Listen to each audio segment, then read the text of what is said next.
Tried to recover and couldn't. Short of the first down. Jeff Robinson made the tackle. And, well, we welcome those who watched Green Bay and Buffalo, where you see the final score, the Bills rallying back. A 29-20 victory. That was a big one for Buffalo. Well, it was. They needed a win, and they've not been doing that well. I mean, they still have a decent record, but they needed that one against a very good Packer team. Terrific cut. Oh, it rolls into the end zone. Alexander angling for the sideline. A 57-yard boot. Tom, we look at that Falcon offense, and one of the things as we were talking with Jeff George the other day, is we mentioned the lack of consistency on third down, where they've been stopped a number of times trying to run up the ball on third down. And he said, hey, I'm the one guy that's been lobbying to throw the ball more on third down. And, you know, again, they try to run it on third down. They don't make it.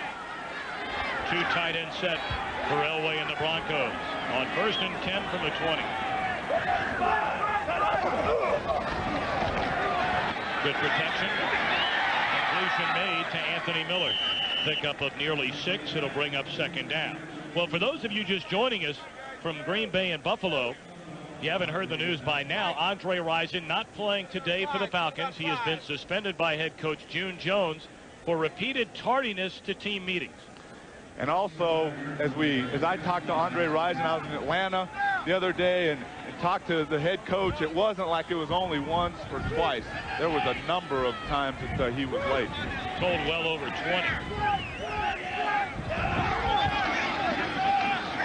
Leonard Russell, met by a host of Falcons, led by Clay Matthews. Leonard Russell, a wild week last week.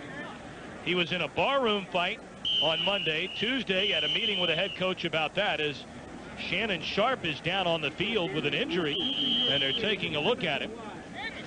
Boy, they could ill afford to lose Sharp, who's been plagued with injuries all year long. He really has. We talked to him. He talked about both ankles that have been hurting. He's tried to come in and play the game without injections. They've been shooting his ankles up, and today he's trying to go without them, but right now he's down on the football field. Back in the Capitol, Denver, Colorado. Shannon Sharp is checked out of the game. Show you a replay of that injury which occurred a moment ago. A 3rd and 4 for Elway and the Broncos.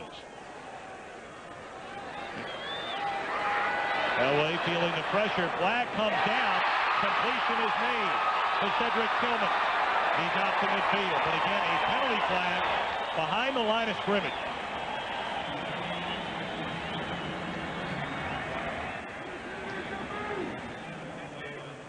They'll bring it back. A 24-yard gain taken away by a penalty. Well, the officials are making the call. A lot of the offense are calling for tight ends to block defensive linemen right here. Shannon Sharp one-on-one with Lester Archambault, blocking him, and all of a sudden you see right there the left leg and the ankle is planted, and they fall on it. Boy, that does not look good right there in that picture. When you have a strong guy like a Shannon Sharp who's playing tight end, not only is he expected, but usually can handle a defensive end at times. But right there, the brunt of that blow, right on that ankle. Hold on. But Sharp is back in there. He's a tough guy, a really tough guy. After the penalty, this brings up a 3rd and 14. Well, now they're going to figure out exactly where to spot the football. Tom, a lot of times when you suffer an injury like that, the initial blow and the initial pain is pretty intense. But then when you get up and you walk around a little bit, it's not as bad as it appears or how it originally feels when you get hit. And that looks to be the case with Shannon Sharp. Elway on a 3rd and 14, fires, caught by Tillman across midfield. Down to the 35.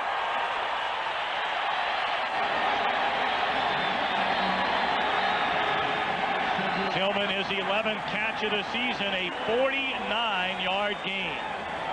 And that was a super catch. First of all, it all starts off with the protection up front. And the Broncos start here giving Elway some good protection, and then Cedric Tillman just goes up and gets that one. Boy, nice catch, and then he makes a run. With Derek Russell out, Cedric Tillman so far is stepping his play up. Elway will run. Slides to the 32. Look at this guy. He is so dangerous, isn't he, Anthony? Well, Thom, as a former offensive tackle, you love to have a guy like John Elway, because if you run your guy around the corner and he might feel a little pressure, you know that he has the smarts to step up, and if he sees an opening, he is gone. So a lot of times in game preparation, you have that mentally in your mind as an offensive lineman, and that helps you taking your guy in certain ways.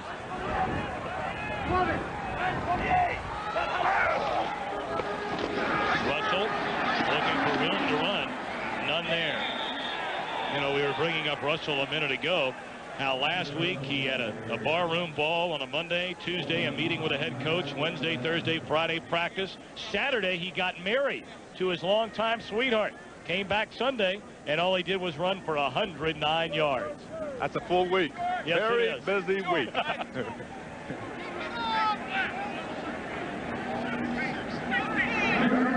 It'll be a 3rd and 2 for the Broncos. Numerous changes on both sides of the football. Broncos hurrying up to the line of scrimmage. And now Elway wants timeout. Looked like a little bit of confusion, Anthony, on both sides. Well, it'll be a 3rd and 2 when we come back. No score from Denver. In Denver, Colorado, no score here in the opening quarter. A 3rd and 2 for the Denver offense. A couple of big backs have checked in. Russell alongside Reggie Rivers.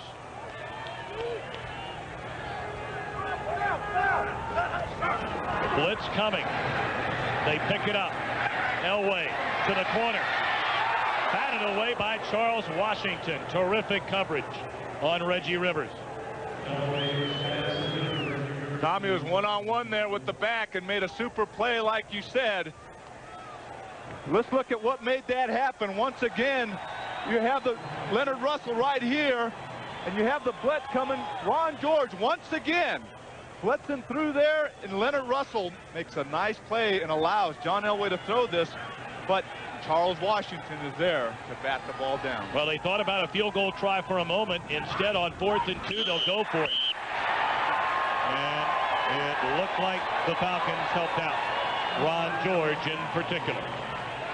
Well, it all comes down to Elway's voice, and it appears they have the first down. Encroachment by the defense, number 50, prior to the snap. 5-yard penalty, first down. Well, you have a guy, John Elway, who's been around. Ron George once again trying to come up the middle on the blitz. And, I mean, there's no reason for that. He's right there by the football, and he should watch the football and then go through, but he's just a little too quick coming across the line of scrimmage. So 1st and 10.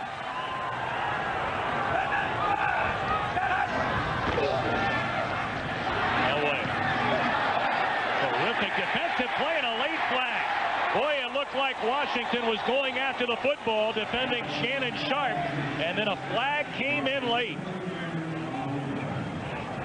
Well, John Elway looked Shannon Sharp's way the whole time. Coverage by Charles Washington there as you see the official signaling pass interference. Right in the corner here, you see Shannon Sharp. Pass interference by the defense, number 46.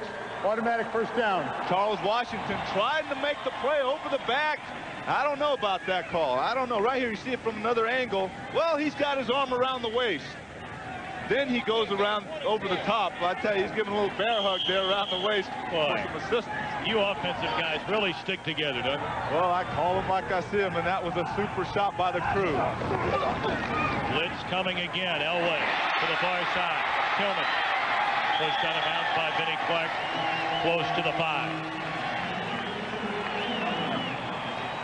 Pretty good combination here early on, Elway and Cedric Tillman. Well, once again, as I mentioned earlier, we see Cedric Tillman there. We heard, well, we have to get Anthony Miller into this game, but the one guy they're going to so far, Cedric Tillman, who's wide open. And all of a sudden, Vinnie Clark comes up and pushes him out of bounds. But, well, there was just too much room there for the wide receiver. Yeah, it looked like both the receiver and Benny Clark slipped coming out of the gate. Timeout. Well, the time has been called on the field. It'll be a 1st and goal for Elway and the Broncos when we come back. San Diego lost earlier today against New England. Back-to-back upsets by Bledsoe and the Patriots. Kansas City still playing against Cleveland. Terrific game there at Arrowhead. And the Raiders just underway against New Orleans. Broncos not out by any means. They're 4-6. They're 2 games out.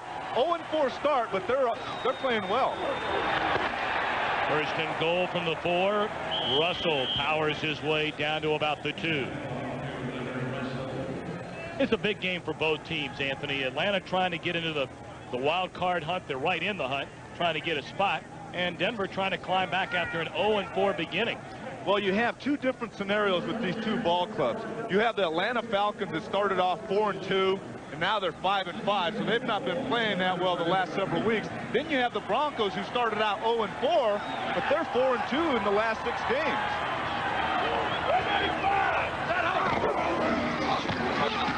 Touchdown, Denver. Reggie Rivers.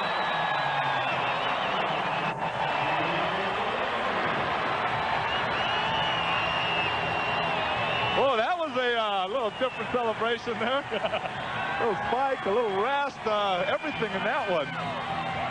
There it is. Nice shot from down in the trenches.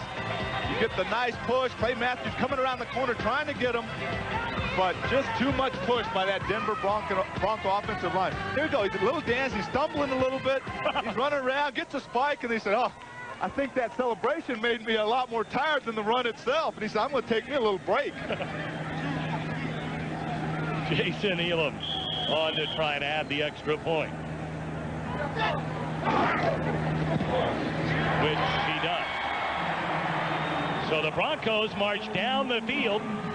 The big play, Elway to Tillman on that 49-yard pickup. And after the 1-yard run by Rivers, a 7-0 lead for Elway in Denver. Well, you mentioned the 80-yard drive by the Broncos. You know, we've done a couple of these Atlanta Falcons football games in the previous weeks. The thing that we've been able to see from this Falcon offense that has not happened here today, usually more times than not, they come out the first drive and they usually score some points. They get going quickly. Last week they had a 17-0 lead on the Saints, but then didn't do much. But today, it's the Broncos that have come out quickly. And, you know, I talked about the 2 scenarios, and it's amazing the similarity in the different directions, because you talk about the quick starts with the Falcons in their game. On the other hand, talking to John Elway, he's saying, well, our team has a tendency to start slowly, and today they've just taken it the opposite direction, and they've come out in a hurry here.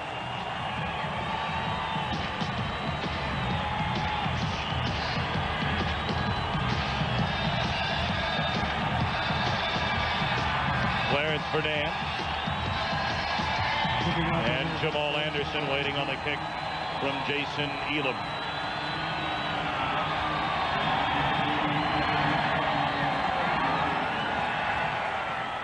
Another good kick. Verdant dropped the ball at the goal line, and he'll take it down on a knee. Well, the coolest gang in Beverly Hills is going to the hottest concert of the year. This Wednesday night, the Rolling Stones will rock 90210. It's not just an episode, it's an event. Wednesday night at 8 o'clock Eastern, 7 o'clock Central on Fox. Tom, you won't find me there. I'm a little old for that stuff. Here we look at the Denver scoring drive. 80 yards, 9 plays, 4 minutes and 48 seconds. Rivers, 1-yard touchdown. Wait a minute now. You wanted to see Bob Dylan last weekend in New Orleans. A lot mellower. You don't have to sit up there and dance. Terrence Mathis, his first reception of the game, and his 73rd of the season. Mathis second in the NFL, second only to Chris Carter in receptions this year. Well, Mathis off to a super start. And I think maybe today he's going to see a lot what Andre Rison usually sees in the past. And, you know, I did have a chance to talk to Andre Rison, as we mentioned in the opening, talking about what this does for defenses. And you get a little different flavor talking to Andre and the head coach, and we can get into that as far as what the defenses can now do without Andre Rison in there. Hayward close to the first down. Tackle made by Carl Mecklenburg. Well, what does a defense do without Andre Rison? Well, talking to Andre Rison, he says a defense will be able to play a lot more vanilla defenses. They don't have to worry about dropping the linebackers into coverage in his area. Therefore, it allows the linebackers to play the run with their one-back set a lot more than when Andre Rison's in there. He said it just opens up a whole new can of worms for the defense, and they can do some things that they can't do with Andre Rison because they're usually double covering Andre Rison and then dropping a linebacker in his area. Here comes the blitz. George just hammered, and the ball is loose. They say it's an incomplete pass, but Steve Atwater, and a late flag has been thrown down. Boy, you brought it up earlier, Anthony. Dennis Smith and Steve Atwater, they will really come up and hit you. Well, you have 6 Pro Bowls with Dennis Smith. You have 4 Pro Bowls with Steve Atwater. You have guys that are that size back there. They're not going to be 200 pounds and over 200 pounds and not hit people. They don't hesitate putting a hit on you. First hit an ineligible receiver, number 70, which is a foul by the offense. The result, the foul is a loss of down. It brings up second down. Boy, the little things have hurt the Falcons all year long. You see right here, number 27, Steve Atwater, kind of creeping up there. Lineman moves in Mecklenburg, and then all of a sudden, untouched, you get Steve Atwater, the 6-year pro out of Arkansas. And he stands 6'3", 217 pounds. So at full speed, he's going to deliver quite a hit. Screen to Hayward. And he got out to the 37. It'll bring up third down. Hasselback able to drag him down from behind. Well, there's a couple plays that this Atlanta offense has to execute and has to make work during the ball game, and one of them is a screen that they need to work with their type of offense. Another one is the quick screen that they throw to their wide receivers coming to the middle of the field. But Ironhead Hayward has been able to do a super job with these screens, and they are probably one of the better screening teams in the league. And usually when they run a screen, the offensive linemen do a good job selling the pass. Third and a yard. He may not have gotten it. And third down has absolutely killed this Falcon offense.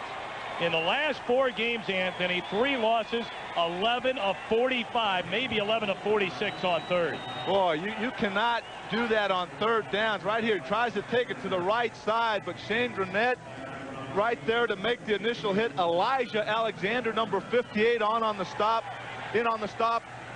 They just cannot execute on third and short running the football. Killed him last week against New Orleans. Lendover to 25. And a penalty flag has come from the far side of the field. 38-yard punt by Alexander.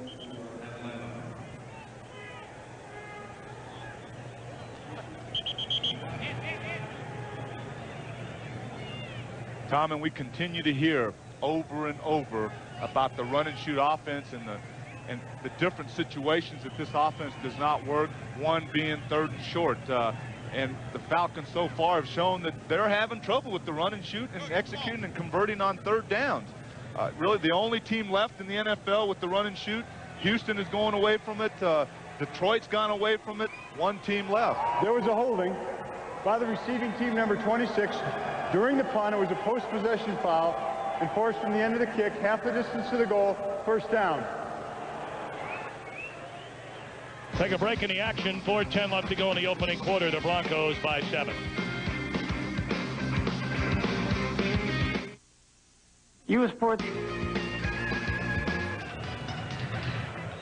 I want to remind you this game is presented by authority of the National Football League and is intended for the private use of our audience. Any rebroadcast or other use of this telecast without the express written consent of the Denver Broncos and the NFL is prohibited.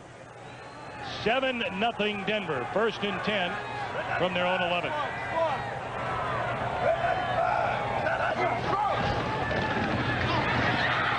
Elway looking deep. Tillman got it. Still on his feet. He was wondering whether he was touched or not. Charles Washington finally able to rush him down. Clark, apparently the guy who thought he touched him while he was down. Now let's see where they spot it.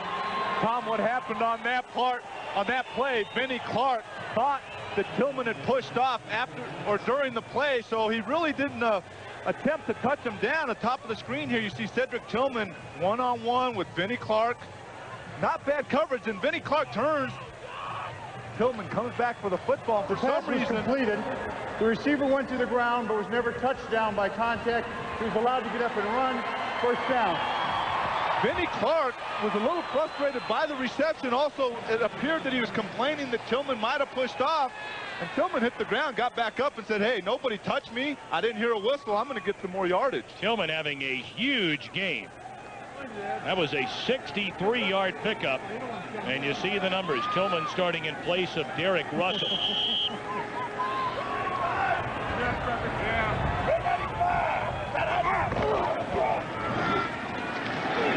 Leonard Russell met at the line of scrimmage after maybe a gain of a yard.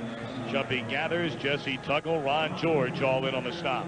Tom, how many times do you see guys that are drafted, now there's not as many rounds in the draft, but you take Cedric Tillman, who's drafted in the 11th round. How can so many teams bypass a guy like that? And all of a sudden, this guy steps up with an injury to Derek Russell, comes in here, and he's well over 100 yards in the first half. You know, that continues to happen over and over and over. When you get a late round pick, the guy comes in and plays like an all-pro.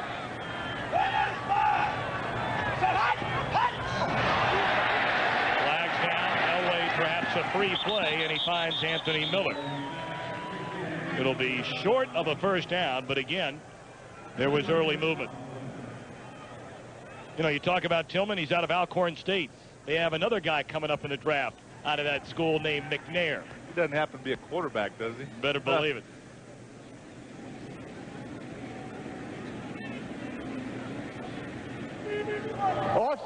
Offsides by the defense, number 96. 5-yard penalty, repeat, second down. Tom, we talk about Elway's weapon, his arm, his ability to run the ball, but here's another weapon that he has, his voice, as we listen to the audio here.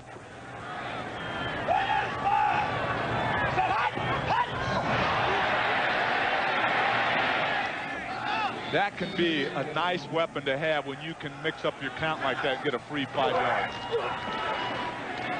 Swing it out to Milburn. Pushed out of bounds, close to the first down by Scott Case. It'll bring up third. And maybe a yard or two. Tom, I played this game for a long time, and hopefully I know a little bit about football. My first year in the booth with you here, hopefully I'll learn a little more about the, this end of the broadcasting business.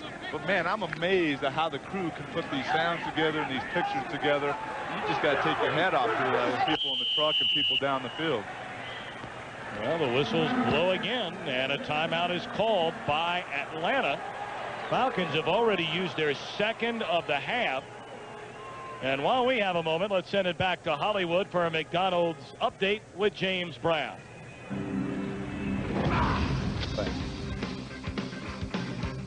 Tim Brown from Jeff Hostetler. The Raiders strike first and early and lead right now 7-0 over the Saints in the second. Back to Atlanta and Denver. Thom and Anthony. All right, JB. Third down and short coming up for the Broncos, a 7-0 lead. And, there's already been a change along that offensive line for the Broncos. John Melander left, and now they've brought in the rookie Tom Nailon.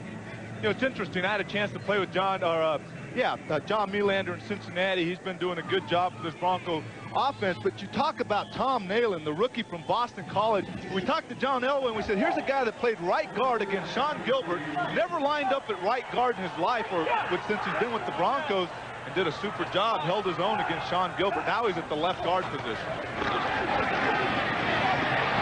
Through the hands of Cedric Tillman. So now 4th and 2, and Wade Phillips will send out the field goal unit. Something about, here we go. We see Cedric Tillman in the season, 10 catches for 140 yards. Already today, 128 yards. We're not even at halftime. We're not even out of the first quarter. Let's get back to Thom, that rookie out of Boston College. We'll get back to him a little bit, talked about some of the things going on with him. Jason Elam on for a 36-yard field goal try, and it is good. So Elam, who has not missed from 40 and in this season, continues that streak. They say officially a 35-yard field goal and a 10-0 Denver lead.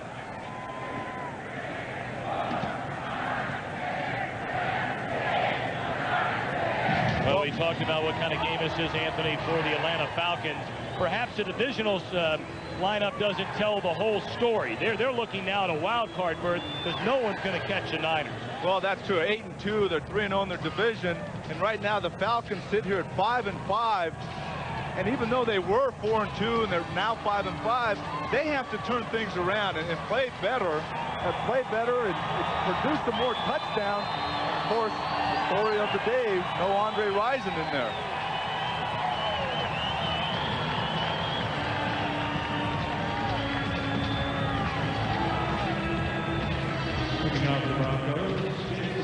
Falcons already down 10-0.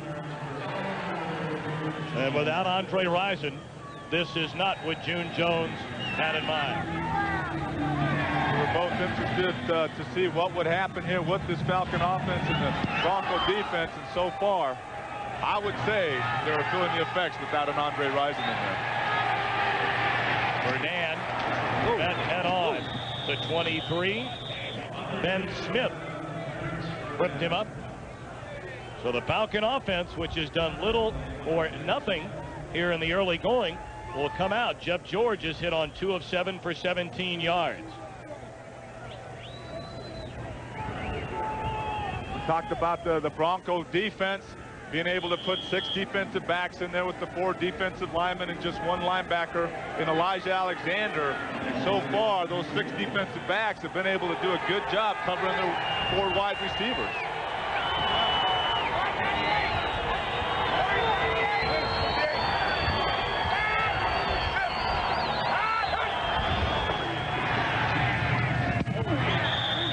Target to Brennaman. Here you go. Jeff George does not look very good so far in this game. He does not look like he's getting back there, and he does not appear to be very comfortable throwing the football. You have to give the Broncos a lot of credit because on that one, they showed the blitz, and they've been blitzing off the corner and bringing them up the middle. They showed the blitz, but then backed off.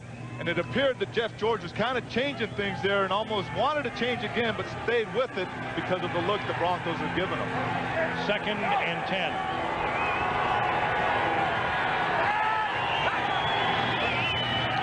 Well, they showed the blitz again.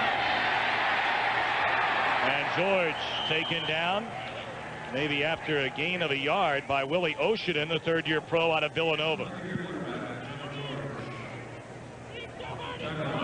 Well, the Falcons have a lot of weapons, Anthony Munoz, and the stats, well, they always look great. And certainly this is the story, but as it doesn't tell the entire story. Well, you eliminate here 59 catches by Andre Rison today, and you have 3 other receivers in Mathis, Sanders, and Emmanuel. Then you have another guy like Leonard Harris, who's been around for a while, 9 years in the NFL, been to several teams.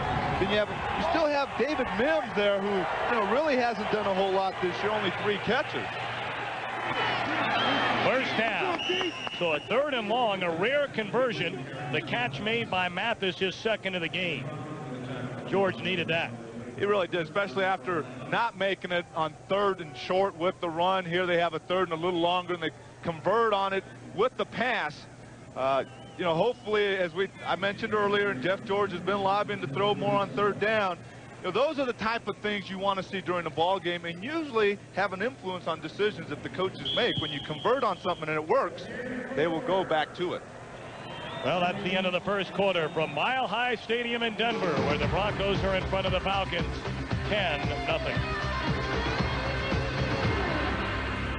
On Ralston, big plays by running back Joe Dawkins helped the Broncos to a 13-0 lead. For the Falcons, led by quarterback Bob Berry, 16 points in the 2nd quarter. The Falcons won that one 23-20.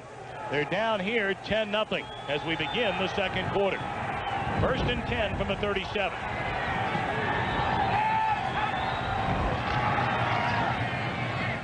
Not even close. Looking for Leonard Harris. Not looking good throwing the football, Thomas. We look at the first quarter stats here. Boy, 135 yards passing right here. 27. Time of possession pretty even, but I guess the big one there is 135 for the Broncos. That's allowed them to move down the field. Tom, as we look at these stats, I mean, we cannot go without mentioning the bad start by the Broncos and all the points and all the yardage. And then after the fourth game, Wade Phillips taking over that defense and how well they played the last 6 games. Very good point. George on a 2nd and 10. The screen to Hayward, and waiting right there, reading it perfectly, number 94, Jeff Robinson. Boy, that's good defense. Wade Phillips, after the 0-4 start following the Buffalo game, he elected, as you pointed out, to start calling the defenses instead of Charlie Waters.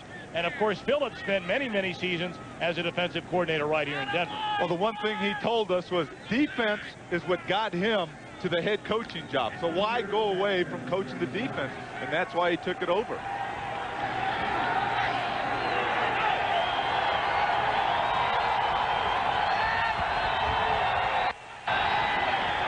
George on 3rd and 10. Escapes the pressure. Complete to Emmanuel. First down to Broncos territory to the 37.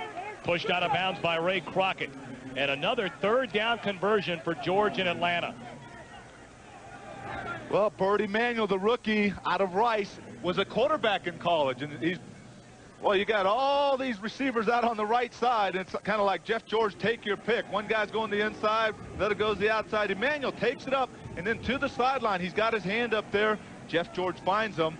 But going back to Birdie Manuel, he accumulated some big yardage as a quarterback in college, and now he's doing a super job at 5'10", 175 at wide receiver for the Atlanta Falcons. Hayward, a big hole. First down and more to the Bronco 25. Well, this has not been a good Denver defense. They rank 27th in the NFL. Well, and one of the things that you look at that Denver defense and you look, one of the first stats you look at a defense, how many sacks do they have? You have the Falcons, who's been sacked 30 times, but then the Broncos only have 9 sacks all year. Right here, Ironhead Hayward just taking a big hole up the middle. But once again, they have been putting good pressure so far on Jeff George for a team that doesn't get a whole lot of sacks. Blitz coming. George fires to Leonard Harris. Close to the first down, and the tackle made by Randy Hilliard. He looks to be about a yard short. Well, as we talked, Leonard Harris has been around for a while. Started out with the Bucs, played for the Denver Gold, the Oilers, and now he's here. Gets a shot to start this game because of Andre Rison's suspension. His time to really step it up and have a good game. 3rd and a yard.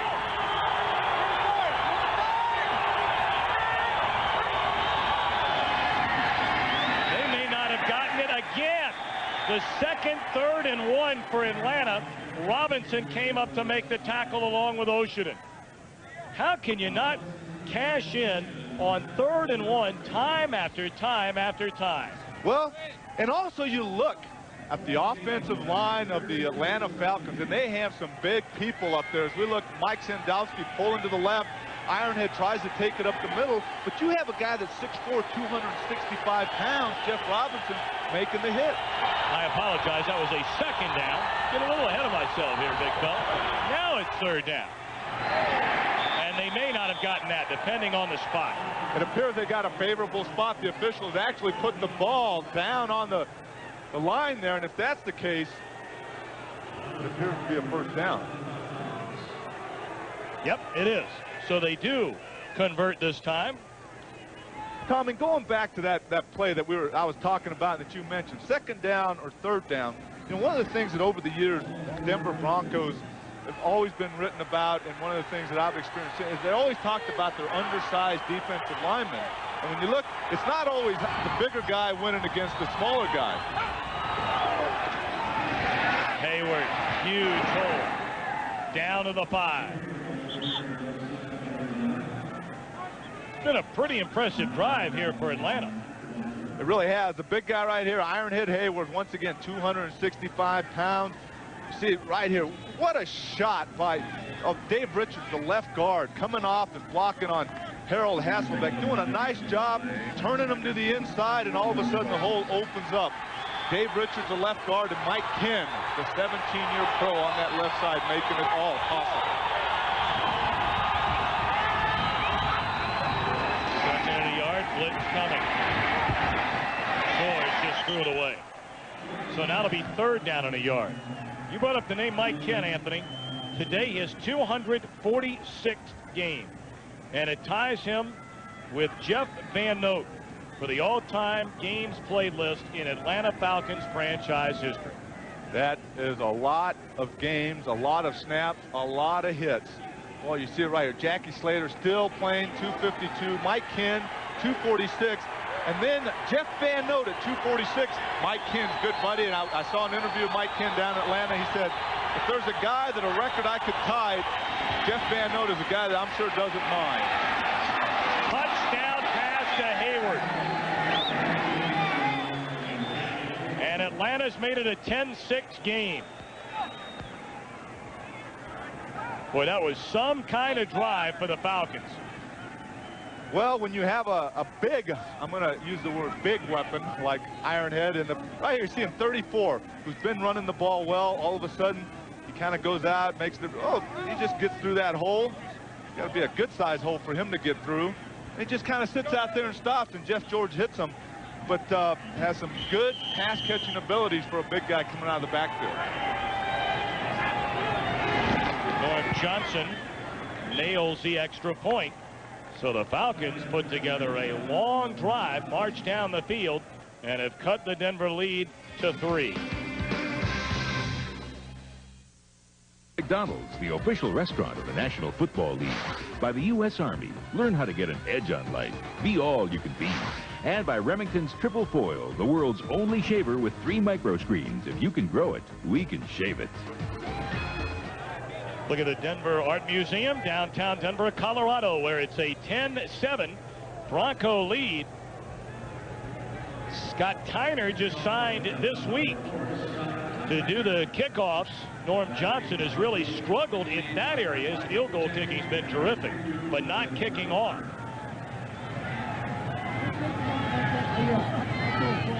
Glenn Milburn and Butler Binote, the former Ohio State Buckeye, waiting back.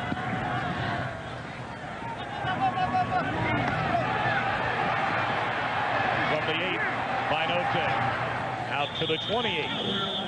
And that's where we'll step out. 10-14 left to play here in the opening quarter. 10-7 Denver.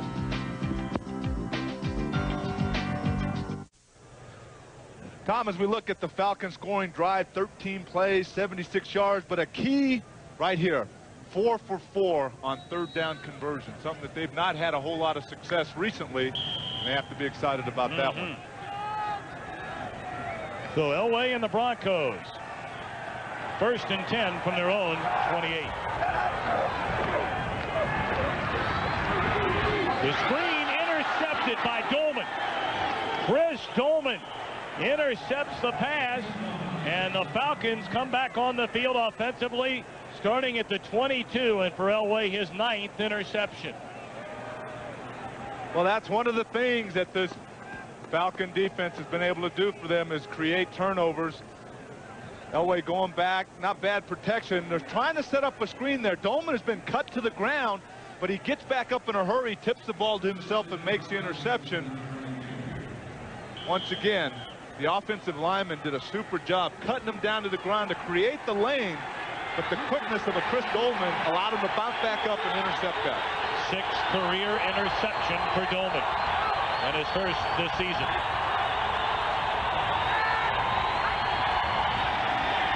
Short drop, throw is high to Brennaman. George now 8 of 17, 69 yards, including a touchdown. Thom, most of those incompleted passes have not been good throws. That one there, he had Brody Manuel, had him open. A good throw, would have had the completion, but he just, the passes, like I said, the passes that have dropped incompleted, they've not been thrown really well. 2nd down and 10 at the Bronco 22.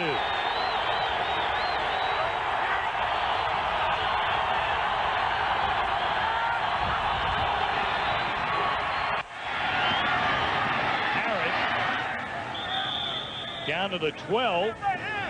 Hilliard and Crockett on the tackle. Well, something the Broncos have been doing earlier is getting some pressure on Jeff George. As we take a look here, right here, they're trying to run the games. No way are they getting close to him on this play. Good, solid front line up there on that play. I'll get it straight for you this time. It is third, and it is a yard to go. Getting a little excited here in Denver. This is a place to get charged up in a hurry. And George says timeout.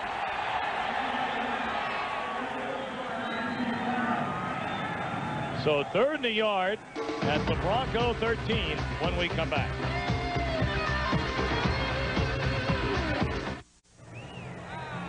(10-7) Denver in front, and another big third down coming up for June Jones, Jeff George, and the Falcons.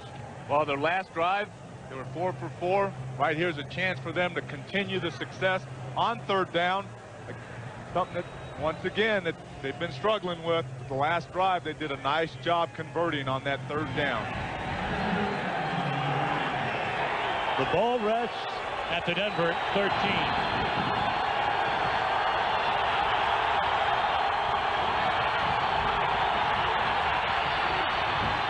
Completed pass, good enough for the first down. And again, Leonard Harris with his third reception of the game. And right there, we see him throw on third and short. Unlike the other ones, they were running the ball. And yesterday when we talked to him, he said, I want to throw the ball. Not all the time, but also on third and short. And right there, they did it. Harris getting the start for Andre Rison. He's had a good beginning to this one. First and goal from the 10.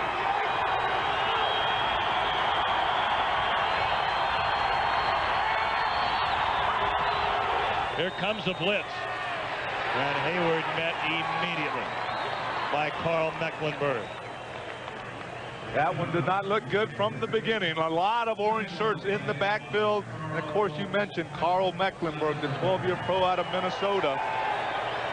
When you look at undersized defensive lineman at 235, but he doesn't play like a 235-pound defensive lineman. Because I can attest to that because I tried to block him when I was playing, and he has some super push for a man that big. Second and goal from the 11.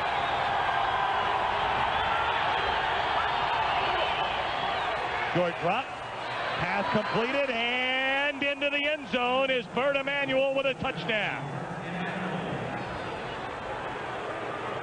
Nice throw there by George, and the Falcons have their first lead of the game.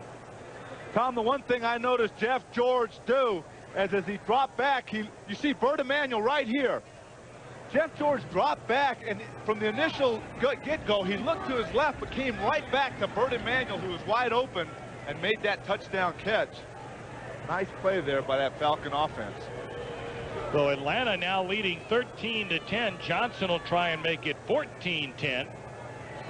All this after the Broncos jumped out to a 10-0 lead.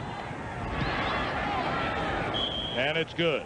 After the interception, the Falcons go 22 yards on 5 plays. George to Emmanuel for 6. Slow today. Our Aflac trivia question: in team history, who was the Broncos' first #1 draft choice to sign with the team? And we'll have the answer in another minute or two to give you time to think about it. Now, that's in the right place. There's a Bronco fan. Green Bay, I don't know. He's a long way from that. It's over. Buffalo Bill Green Bay Packer game. 14-10 here. Atlanta leading the Broncos. Binote at the 5. And he's tackled at 30. Oh, late push here by Jamal Anderson. And no flag came down on the field. But the interception a short while ago by Dolman. And the Falcons go in front. Well, they get the turnover, as you mentioned, the interception. Good thing about it, they convert it not only into points, but a touchdown. And third down has been the key today for the Atlanta offense. It really has. And we mention it over and over, but that is such an important play to keep a drive going.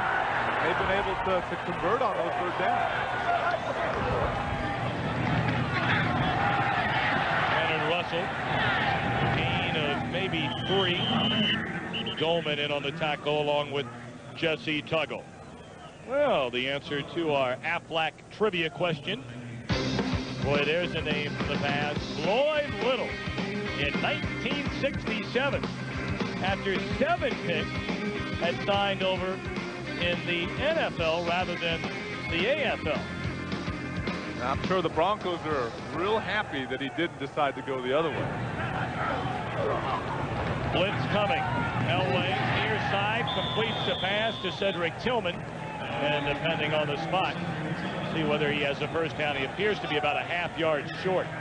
Thom, as we look at the guys that did get away, that signed with the NFL at that time, I mean, some unbelievable names, and we can have those guys right here. Merlin Olsen, I'd say he wasn't a bad defensive lineman. Herman Alexander, I think he's a former Bruin. Bob Brown and Dick Butkus. Yes. Not bad players, and they lost those guys. Yeah, wow. Dick, born and raised in Chicago and wanted to play for the Bears. And it's a first down for Denver. Well, I was hoping I wouldn't have to do it to you, but you brought up a Bruin, meaning UCLA. And the Bruins rolled over your alma mater, Southern Cal, yesterday afternoon. I did have to bring it up today, didn't you? And whistles blow, flag comes down. Right tackle was kind of rocking back on his haunches. Oh, my goodness. Where'd you find that score? It was a lot closer game than that score indicates. No, I want you to know. I mean, you know, I know our producer, Roy Hamilton, the truck, is 76. 5-yard penalty remains first down. Just loving that. As I was saying earlier, before you interrupted me with that score, the penalty was on Kirk Strafford, who was rocking back a little bit, left a little early. Former teammate of mine. Notice I keep going on so you don't bring that score back up. Kirk Strafford, a former teammate of mine in Cincinnati. All right, I'll leave you alone. We just had to throw that in case you missed it. They pitch it to Milburn. And a good read defensively by Tuggle. Of course, he makes a habit of that, does Jesse Tuggle. 7 consecutive years, better than 100 tackles. He is the leader of this Atlanta defense. Well, it's a play here as we look at that last play that is almost just like a run. Elway takes the ball and quickly just tosses it to Milburn here, and it is. It's almost like a quick pitch. Just saying here, I'll be back and just give it to you quickly. And you know, I mean, it goes as a pass, but it is a handoff almost. Elway wrestled down by Jumpy Gathers, his 5th sack of the season. And he's having a good year. Jumpy Gathers 6'7", 290 pounds. You see the big guy right there, number 97. And as we talk to head coach June Jones, you see him just kind of lift John Melander up, toss him to the side, say, hey, John Elway, I'm here. But he's a guy that June Jones is saying probably having the best year that I've been around the guy, might be the best year in his career. So a 3rd down and 20. They need to get to midfield. Flag on the play, a free one for Elway. Pass is short. Looking for Russell, but I think there's going to be a penalty, more than likely, against Atlanta. Well, it appeared that Chris Dolman wanted to get across there and wanted some of that action, the same action Jumpy Gathers just had, but he took off a little too quick.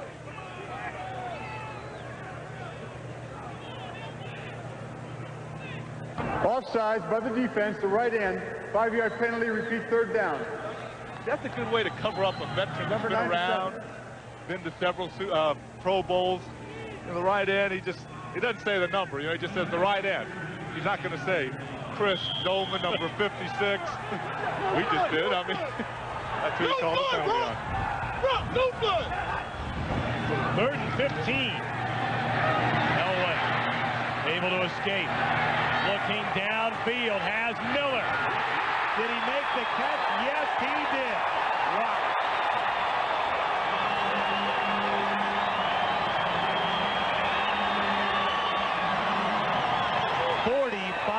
6-yard pickup.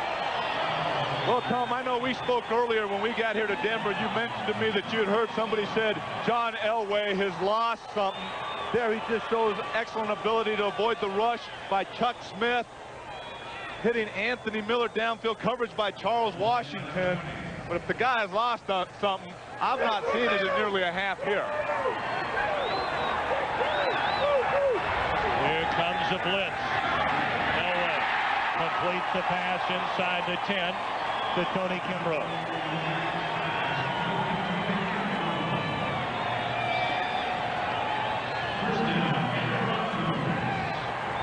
Well, we look the ball here. Anthony Miller sliding to make the catch. He gets both hands under the football, and it is the catch. Boy, that was nice. Well, they've been looking for bigger production out of Miller, paying him a ton of money as a free agent. First and goal from the 8. Russell dragged down. Lester Archambault along with number 45 Darnell Walker in on the tackle. Loss of a yard. Second and goal from just inside the 10. Right. This is interesting, Thom. They have no back. They have 2 tight ends, 3 wide receivers. And the blitz coming. Elway to the end zone. Batted down by Tuggle. I'll tell you, that Jesse Tuggle, he doesn't get a whole lot of publicity, but he is a fine linebacker. Super defensive player and having a super year. Right here, Jerry Evans is open in the end zone there, and Jesse Tuggle dives, knocks the ball down. I used the word super twice for Tuggle, and he is having a great year. One of those guys you brought up, not drafted, a rookie free agent. He's been to a Pro Bowl and should go to a few more. So the Broncos have spent a timeout. Their second timeout of the half. They have 1 left. The Falcons are out of timeouts.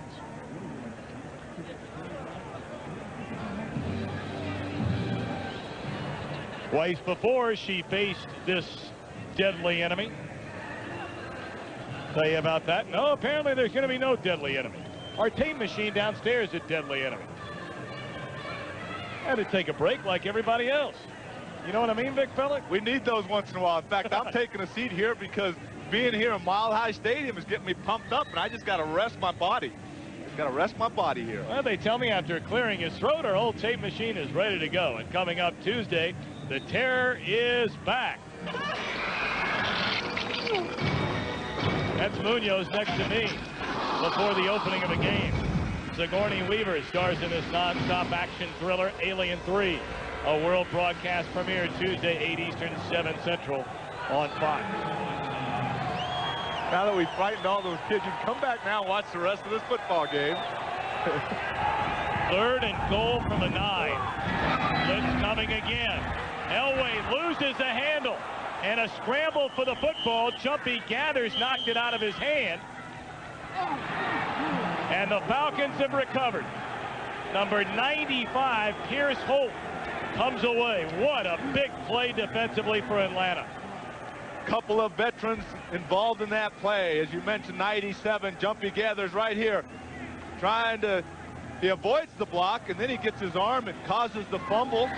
Elway tries to get it, but it's away from him, and then Pierce Holt, the 7th-year pro, makes the recovery. So 2 veterans, 11-year Jumpy gathers and 7th-year Pierce Holt involved in that play. First down for the Falcons on the second turnover that the Falcon defense has created. 3:12 left to go here in the first half. Atlanta out of timeout.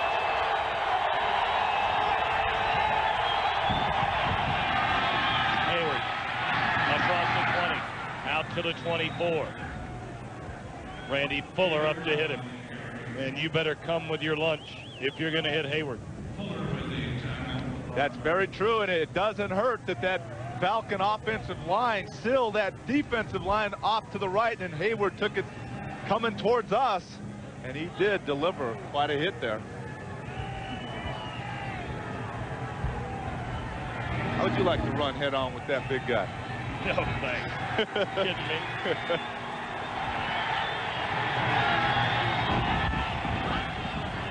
Broncos bring the blitz. Short gain. It'll be close to the first down. Robinson had help from Shane Dronette on the tackle. Well, Denver jumped out to a 10-0 lead at the end of the first quarter, but then in the second quarter, thoroughly dominated by Atlanta. 14 unanswered points, thus a 14-10 lead with 2:09 left to go in the half. Let's see if Atlanta will get off another play. Apparently not before the 2-minute warning. So George to talk things over with June Jones. We're at the 2-minute warning here in the first half from Mile High Stadium in Denver. A 14-10 Atlanta lead. Ensuring over 38 million people worldwide.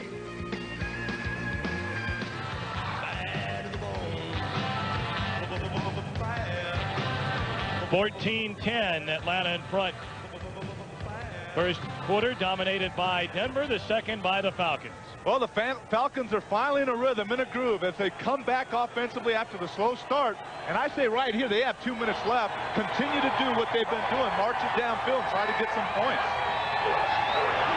Oh, fumble on the exchange. They have had a lot of trouble with that this season. Georgia quarterback Roman Fortin, the center. Thom, and it's not like they've had a change in either a center or a quarterback. They've been working together all year. You cannot afford to have those mistakes. Well, the clock is running. Atlanta out of timeouts, and they're in no hurry whatsoever. A little surprised? I'm very surprised, because a lot of times you want that momentum going into half. They already scored off that interception by Dolman. Why not try to get downfield and get some more points?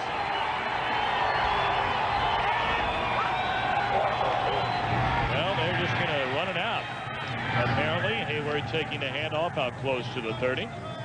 Elijah Alexander on the stop. Well, a reminder coming up on the Dockers halftime. James and Terry will have all the scores and highlights from around the NFL. Again, that's all coming up next on the Dockers halftime. A big day in the National Football League. A lot of good games.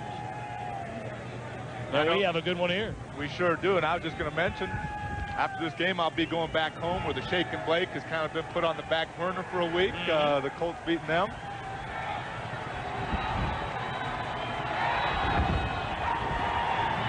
Third and 8. Incomplete. Well, now 33 seconds left. And Denver, with any kind of return or a short Alexander punt, might have enough time with one timeout remaining to get in field goal range. And number 7 sitting back there. Doesn't hurt to have John Elway attempting to put something on the board here right before half. Doesn't hurt at all. Glenn Milburn waiting on the Alexander punt.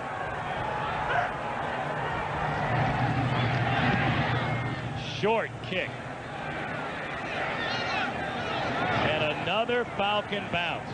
Boy, there's a case where somebody's got to come up and catch the ball, don't they, Anthony? They'd have had that ball about the 40-yard line. I agree. There has to be an adjustment made there, and I know that was a short punt. But after a punter punts it short time after time after time, you might, as a return man, again, I've never done it, but you would think you would consider that the guy has been kicking them short and move up a little bit, therefore allowing you to make that catch.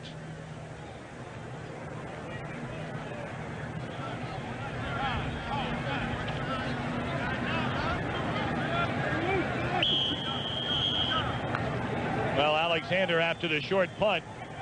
And it's 1st and 10 for the Broncos at their own 33. Let's go.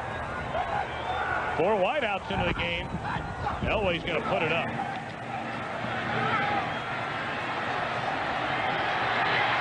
Sack. All the way back to the 14. And again, Chris Dolman is there. Well, that was good coverage downfield. You can't expect to give your offensive line much more protection than they did on that play there. You see Chuck Smith, number 90, in the up position, rushing the passer. Good protection. Elway just kind of tries to take it up, and he goes back, reloads it. Oh, but when he turns to the left, there's big number 56, Chris Dolman, to make the sack. Well, that will be the final play of the first half. Turnovers, 2 big ones. An interception by Dolman, And then Jumpy Gathers stripping the football loose from Elway inside the 20. Recovered by Holt for another. And the Atlanta Falcons will go to the locker room with a 14-10 lead. Well, of course, the big turnover being the interception by Dolman, and then the Falcons converting and scoring a touchdown after Denver had taken the ball a long way and scored, taking a 10-0 lead. Then all of a sudden, the Falcons go, a long way and they score, but then they get the turnover and they convert on that interception by Dolman. And at the beginning, I said, hey, well, maybe the Broncos have been able to make that adjustment without Andre Rison. And I think maybe June Jones or those players on the offense heard me and said, hey, we're just going to go ahead and put some points on the board. And they've been able to make some good adjustments. Well, we had the feeling in our meeting last night with June Jones that he seemed pretty confident, Anthony, and this is the 4th Atlanta game we've done this season. He seemed pretty confident about his club's chances here today. Well, a lot of times when you're around different people and you talk to them, they don't have to say a whole lot. You can tell by their looks, and I agree with you. Atlanta 14-10 lead over the Broncos. Stay tuned for the Dockers halftime report next after this message from your local Fox station. This is the Dockers halftime. 100% cotton, wrinkle-free Dockers. All right, and welcome to the Dockers halftime report along with Terry Bradshaw. I am James Brown. Halftime, Atlanta leading Denver 14-10. And, even without Andre Rison, Atlanta doesn't appear to be sputtering too badly. They're not doing too badly. One of the things that the Denver wanted to do, they wanted to come into this football game, they wanted to blitz George off the blind side with Steve Atwater coming out. We haven't seen a lot of that. And the other thing, they weren't concerned about Craig Ironhead Hayward coming out of the backfield as a pass receiver. They thought they only had to worry about 4 people running routes, not the fullback, and he's the one that scored early. As we take a look at a play from the first half, what they have been concerned about, though, is Craig Hayward on the ground. The big guy has been running pretty decently. He has been. This is a nice little throw inside. Good shot by George. That's a quick slant. Touchdown. Falcons up by 2 touchdowns. But once again, they hadn't been concerned about Hayward. He came out of the backfield, set up for a block. Everybody turned him loose, got in behind him, and a little screen pass to him. He got in the end zone. Okay, so it's been working so far in the first half as the Falcons lead it by the score of 14-10. In Arizona, not an attractive offensive affair. Defense indeed. Cardinals holding to a lead by a field goal. As we take a look at Steve Berline, out because of a knee injury. Got a little cartilage, be out a couple of weeks. Now, a little flea flicker here, JB. There you go, hand it to the fullback. Fullback turns around, hands it to the quarterback. And the quarterback is supposed to throw the ball deep down the field. But instead, Schrader loses it, fumbles, and there you see that the Eagles were able to recover the football. Weren't able to capitalize on it. A bad execution of a flea flicker. And I'm smiling because that's been symbolic of the kind of offense that Arizona's been running all year long. Got to watch those symbols. I hear you got to watch his symbols. Greg Davis, 2 field goals, accounting for the lead there in the Eagles and Cardinals game.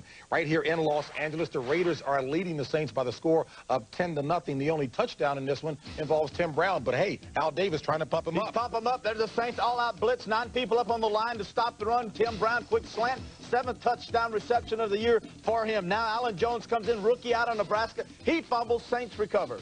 Not the way it was drawn up, but right now the Raiders are holding to a 10-0 lead, that at half. Up in the Kingdom in Seattle, it is Tampa Bay trailing by 8 there. Chris Warren, 114 yards on the ground in the first half. Big first half for him indeed. And in Minnesota, the Vikings right now are struggling against the Jets, who hold to a 17-14 lead. Ryan Yarborough, first interception, make that touchdown as a professional, accounting for some scoring there. And we'll be back with more after this.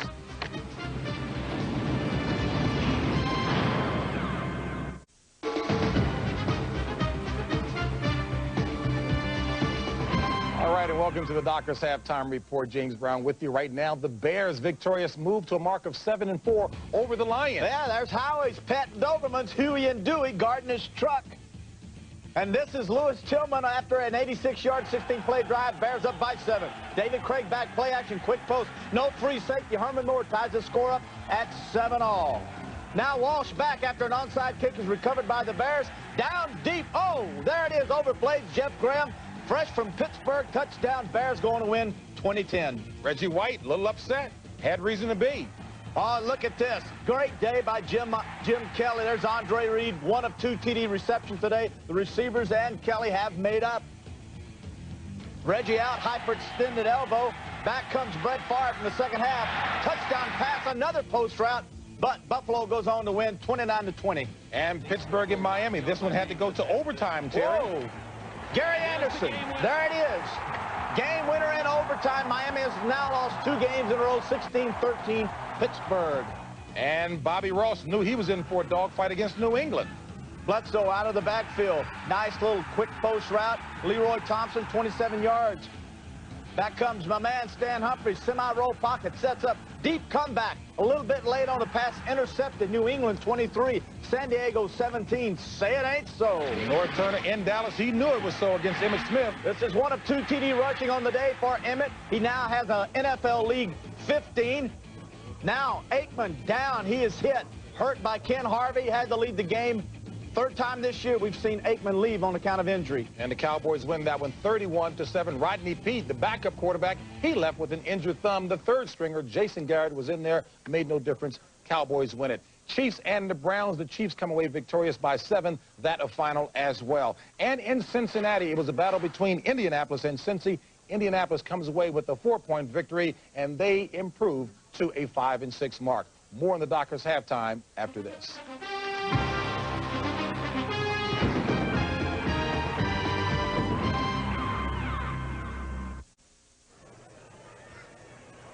14-10 Atlanta at halftime in front of Denver. Our MCI proof positive first half highlight. A Chris Dolman interception that set up a touchdown. Well, Tom, sometimes you just have to make a play. You might not be in the best position right down by the offensive lineman, bounces back in a hurry and makes his 6th interception. Just a phenomenal play. I mean, the guy is down and uses his athletic ability to get up and pick it off. Thom Brennaman, Anthony Munoz back in Denver, and the difference in the first half. Well, I think the turnovers and converting on the turnovers, but not only scoring a touchdown after that interception, but 3rd down conversion for the Atlanta Falcons. Man, you're a big guy. Sitting next to you, very uncomfortable. Anyway, as far as Atlanta's concerned, without Andre Rison, they've done a pretty nice job. In fact, the best job we've seen them in 4 games this season. They did, and I made the comment earlier, maybe it was hurting them. They did start out slow, but then they adjusted, and they've been moving the ball well, not only throwing the ball, which is I thought they might have some problems, but running the ball well with Ironhead.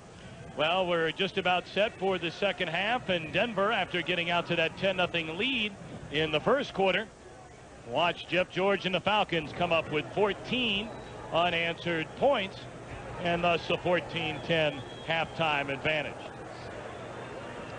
Well, without Andre Rison, they're spreading it out nicely. They are spreading it out. 3, 3, 3, and 2 as you look at Harris, Mathis, Hayward, and then Birdie Manuel. And they've gotten Hayward into the mix as far as catching the football. And that's an interesting stat there with Ironhead catching the football, because talking to Coach Phillips yesterday, he felt that maybe that's what they were lacking with him in the backfield. And Ironhead Hayward has proven him a little wrong there on that, because he has been able to catch the football. And one of those, a touchdown. Again, Scott Tyner kicking off for the Falcons. Binote and Milburn back for Denver.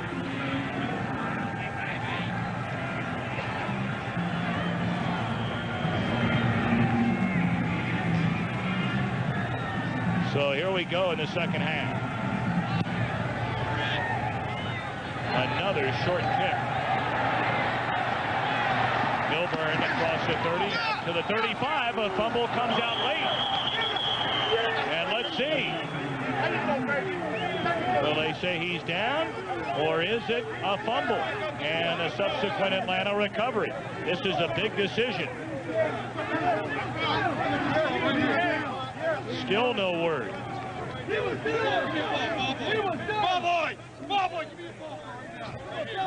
I wouldn't want to be that ball boy down there. He's catching a little heat. He sure is. Audio again doing an excellent job hearing all the lobbying and demanding a football, and I'm sure that ball boy's getting one because of the inflection of that voice. By rule, the runner will be down. Denver ball, first down. Catching a break, perhaps, to begin this second half. Well, let's take a look at it and see what we can see here as Milburn takes it up the field.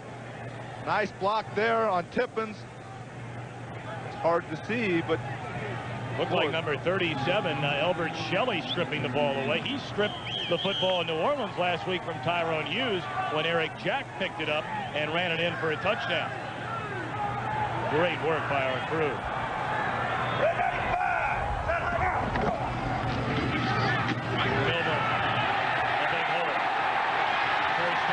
field. D.J. Johnson shoved him out of bounds. The numbers from the first half. Well, look at both offenses. Rushing yards, Falcons the edge there, 48-19. The passing yards still a big difference. But the key stat are the 2 turnovers here by the Broncos. Total yards, 192 to 140. First downs even. Again, the turnovers playing a big part because, as we talked before this second half started, the Falcons converted and scored 6 on 1. Gain of 16 by Milburn. And here's Russell. Takes the pitch, bumped out of bounds by Tuggle at the 45. A gain of 4. Well, this Atlanta defense in the past, they've struggled against the pass, but they've done well against the run. And right here in the second half, so far with these 2 plays, the Broncos have come out, and the first run, a nice run by Milburn, and then they run it again here on the second play, another nice game. So they've come out here just trying to pound the ball. Stay, feet down. Look. To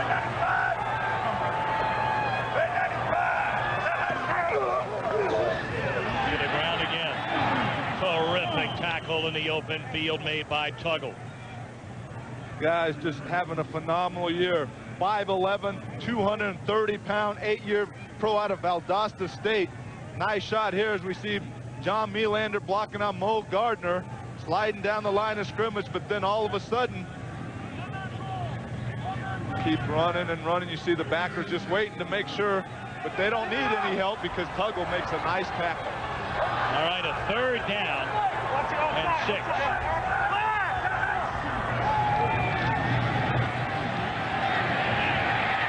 Close to the first down. Anthony Miller on the reception. And let's see, depending on the spot, after Case and Johnson made the tackle, where they'll mark the football. Boy, it's going to be very, very close, just across the 40. They needed to get, it appears, Anthony, right at the 39. They might be about a half-yard short. Might be a few inches short is where the ball sits. Again, it looks like they're not quite to the 39-yard line as they bring the sticks in to measure this one. And they are short. By that much. You go for it? You got some pretty good eyes. You said half a yard. I go for it. I'll have to go for it. Well, they're bringing in a couple of extra bodies, an extra tight end. Again, I'm not going to be fired if I don't make it. So it's nice to sit up here and say, hey, let's go for it. Let's air it out. Let's go for it on 3rd or 4th and short. Jerry Evans, number 88, checks in on this 4th down and less than a yard. Denver 3 of 12 on 4th downs this season.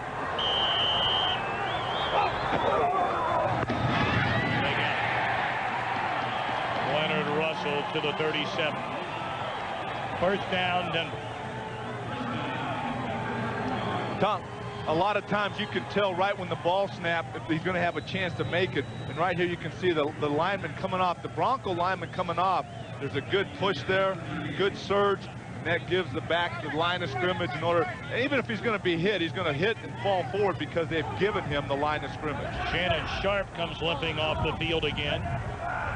Came in with a couple of bad ankles and injured one earlier on. Miller attempted to make the sliding catch and did not. Good coverage by Eric Jack.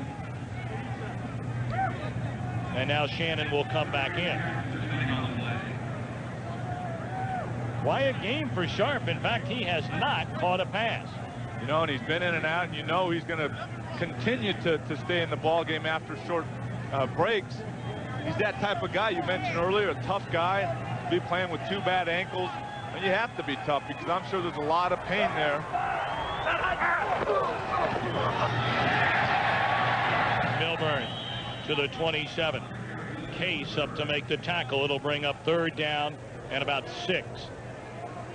Not only Shannon Sharp coming in and out of the ball game, but one thing I've noticed is that offensive line right there on that play. John Melander getting up slowly. Lorenzo Freeman has just run out. Kirk Stratford back in. So there's also some shuffling in that offensive line that makes it difficult to really get some continuity going.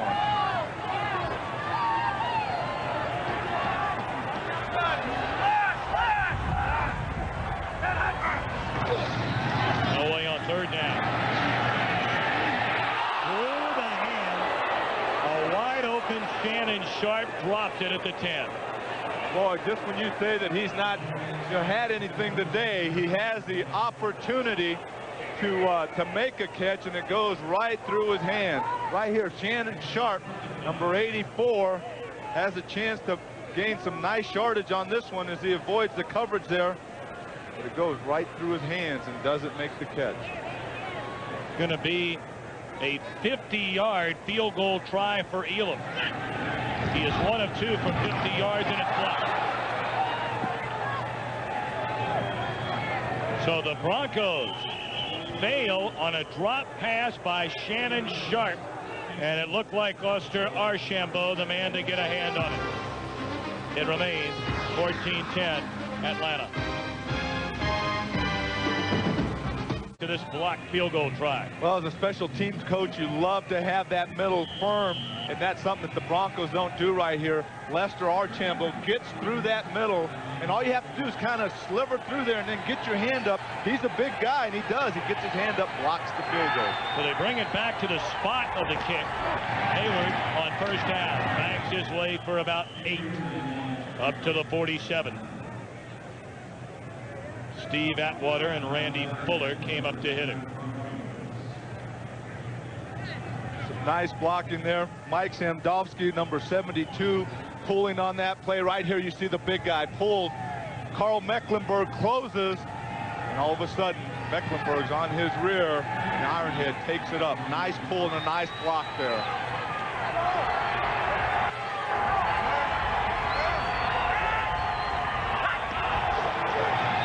Coming on a 2nd and 4. Emmanuel, the reception, good enough for the first down to the Bronco 49. Ben Smith, back after 2 weeks due to a hip strain, made the tackle. Ben Smith, really a medical marvel. Back in '91, then with Philadelphia, had a left knee injury, required 2 surgeries on the same knee after they messed it up the first time. He missed all of '92. Came back last year, and he's playing very well for the Broncos now.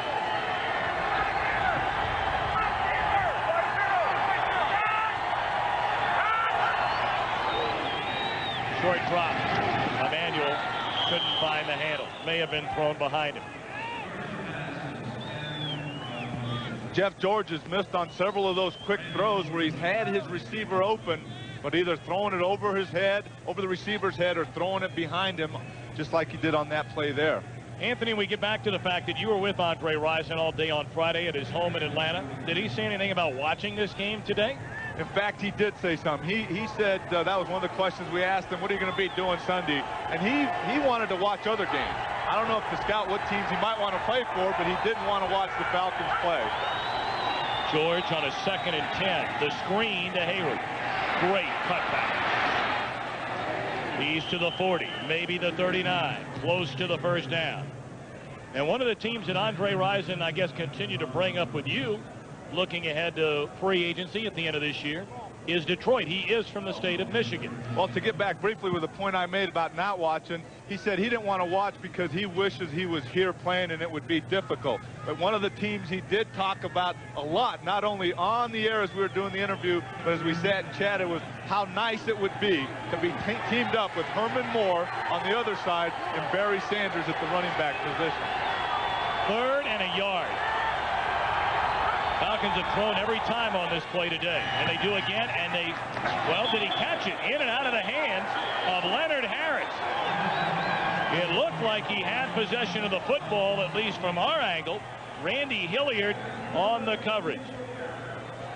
Well, again, they're going on 3rd and short. They go to the pass. Leonard Harris right here. I don't know. That ball appeared to be slipping through his arms as he attempted to come down with it. But they do throw the ball once again on 3rd down. Harris makes that catch. They convert on it. Jeff George, again, telling us, I will be lobbying to throw the ball on 3rd down, and they've been doing that here. Alexander to punt. He handled a low snap. And that will run out of bounds inside the 10. Very good kick by Alexander. And Hayward and a Denver Bronco locked up on the far side. Craig Hayward just threw Mitch Donahue about 4 yards after a block. We'll be right back. Fox Rocks with Martin, followed by Living Single with special guest star Deion Sanders.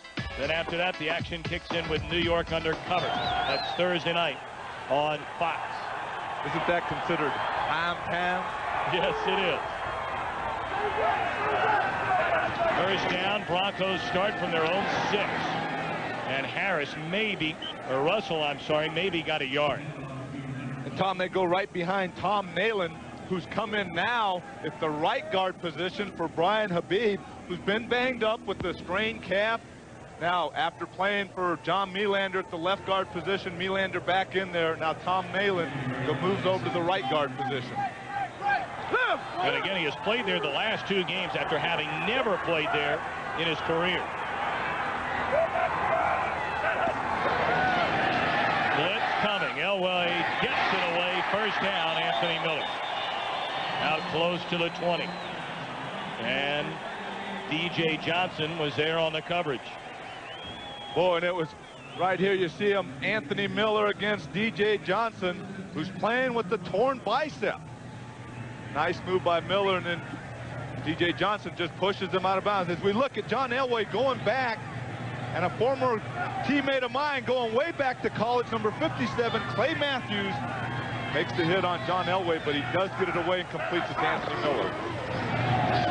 On a first down, they go to Derek Clark, his first carry. And he's across the 20. And right now, for a McDonald's update, let's go to Hollywood and James Brown. Tom, well, if you're suffering on the ground, as the Saints were in the first half with -6 yards on the ground, you put the big rush on defensively. Hostetler fumbles. Guess what? That man, Tyrone Hughes, 42 yards to pay dirt. Now a narrow ball game. Raiders holding to a 3-point lead. Back to Tom. All right, JB, thank you very much. A second down coming up for Denver, trailing Atlanta 14-10.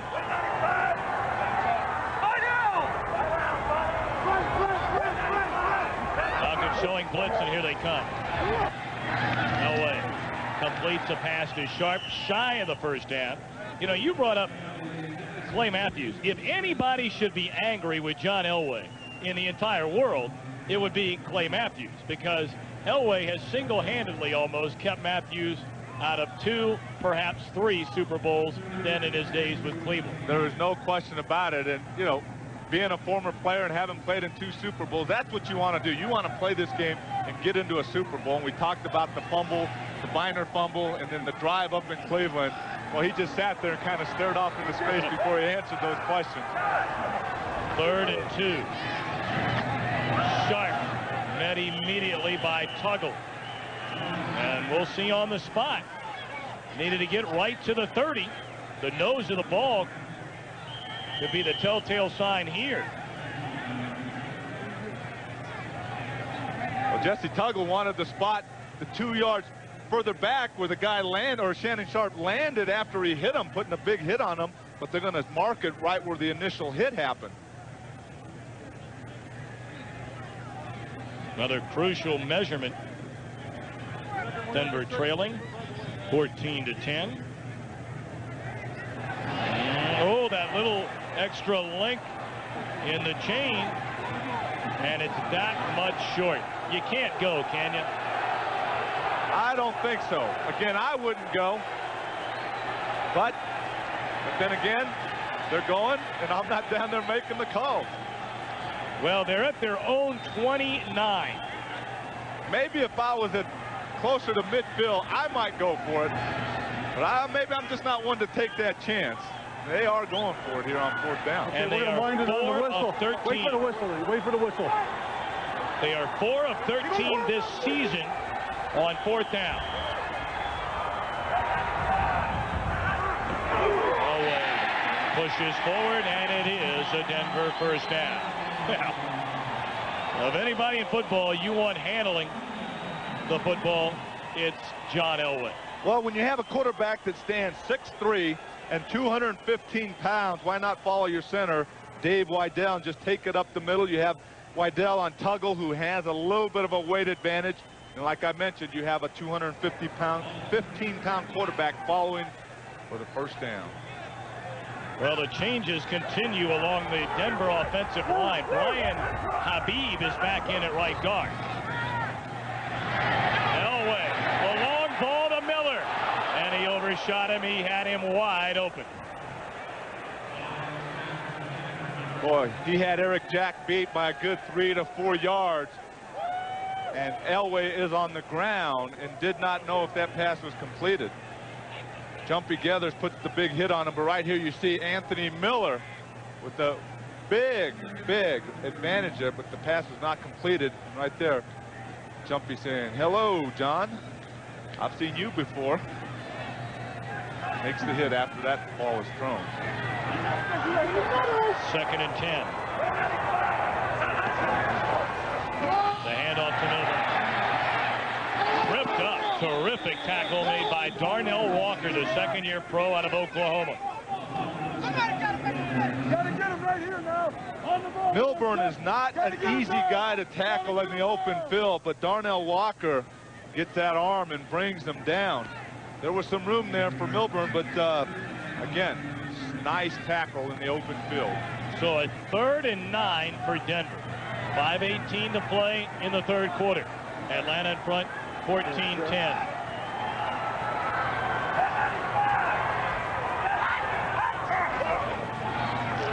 Away from the shotgun. Throws. Shot to the 40. First down.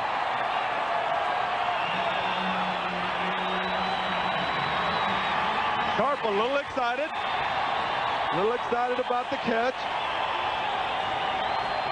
As we look at the right here, we see Shannon Sharp avoiding Kevin Ross. A little contact there, but takes it back towards the middle. Elway puts it right there. Shannon Sharp, nice catch, gets up. And he's pretty excited about that. First down. Russell up the middle. First down to the 25.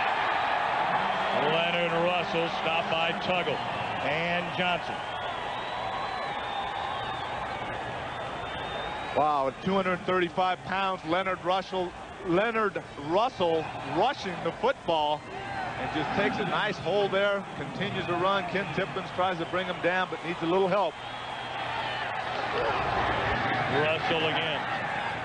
Short gain this time. You know, a lot of people might be wondering, and you brought it up earlier, Anthony, those of us joining late, the fact that Kevin Ross has been keeping an eye on Sharp all day long. Of course, Ross spent all those seasons in Kansas City and playing Denver twice a year within the same division. And Ross has done a very good job on Sharp up until at least a moment ago. Yeah, we haven't really called his name a lot, but he's quietly been doing a super job, the 11-year pro out of Temple. Elway to the end zone.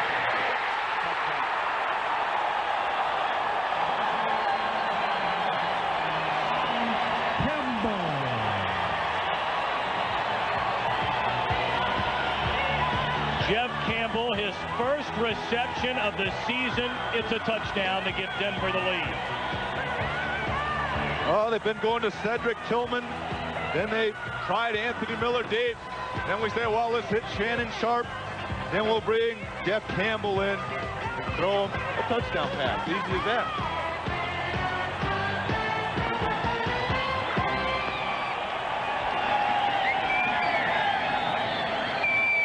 Broncos in front, 16-14. Elam for the point after. Campbell the holder. 17-14 Denver.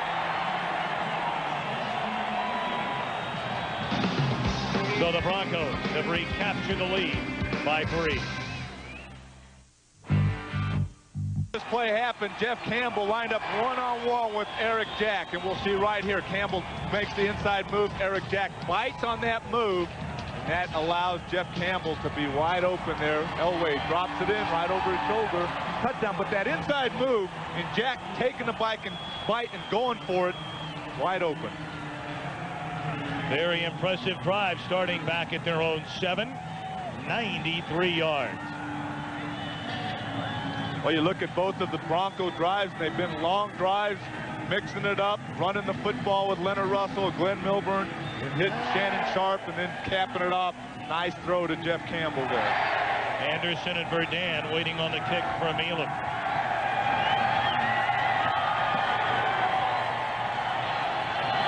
Verdun at his own 4. Trying to cut it back. Flag on the play. Verdun still running backward, and he's still not tackled. Out across the 15 and out to about the 18. He ran about a mile and a half to get roughly, I'd say about 15 yards. A lot of running, Tom, and then also you have the penalty, so they'll take all that running that he just did, and then they'll probably move it backwards. And he'll go to the oxygen tank. Especially up here in the Mile High City. Mm-hmm.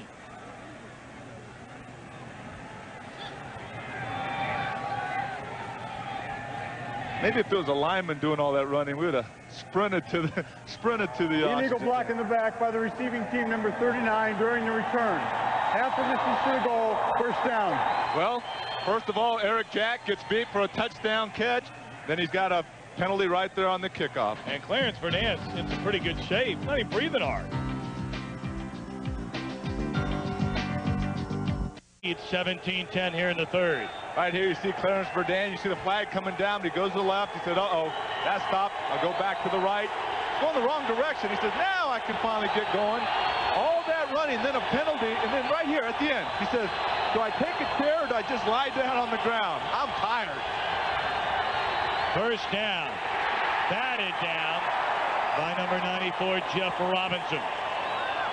A 17-14 Bronco lead with 3:03 to go here in the third quarter. Robinson's had a very nice game. He really has. I see number 94 knock that one down. We called his name several other times.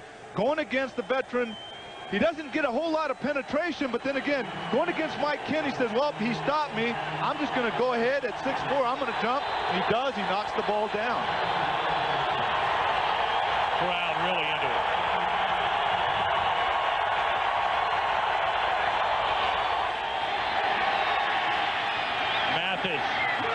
What a reception out to the 41. And a beautifully thrown ball by George. And it looks like Mathis is slow to get up. In fact, he's gone down. 32-yard gain. Tom, on that play right there, Jeff George showed me his confidence he has in Terrence Mathis. You see him getting assistance off the field. But he laid that. He threw the ball, and it was well thrown, and he just let Terrence Mathis run under it. Right here you see him. Nice protection by the offensive line, and he just throws it out there. Says, here, Terrence, you go out and get it. And he did. He went after it, came down with it.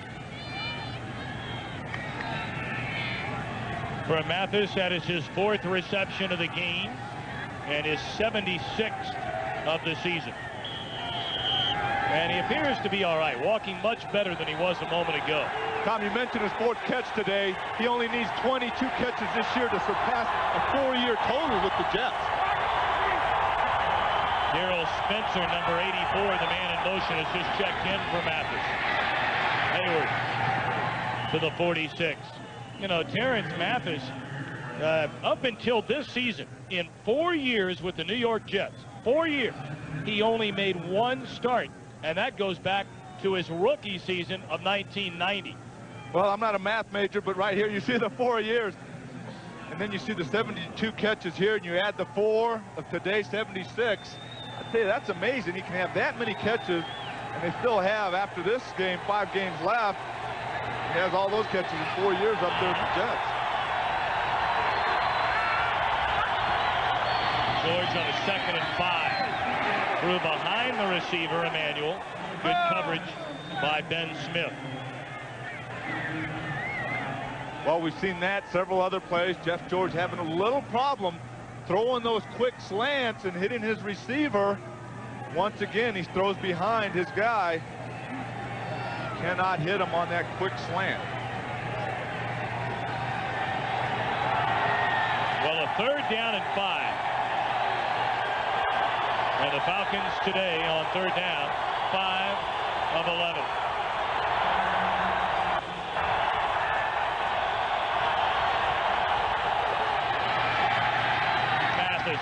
first down to the Denver 47.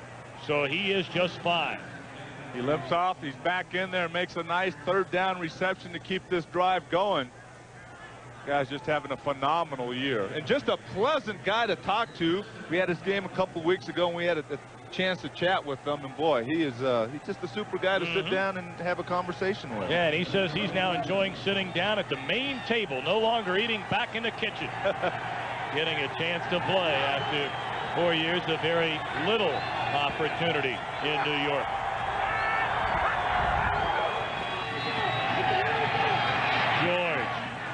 Just missed Mathis. Good coverage on the play by Ray Crockett. Well, our Budweiser game summary, the 2 Denver turnovers early on helped out Atlanta. Really did. They came through with them, scored some points. Right here you see Tillman, 5 receptions for 134 yards, stepping in for Derek Russell, who was injured last week, having a good game. Eric Jack beaten on the touchdown throw a short while ago to Campbell. Denver in front, 17-14. We're in the third.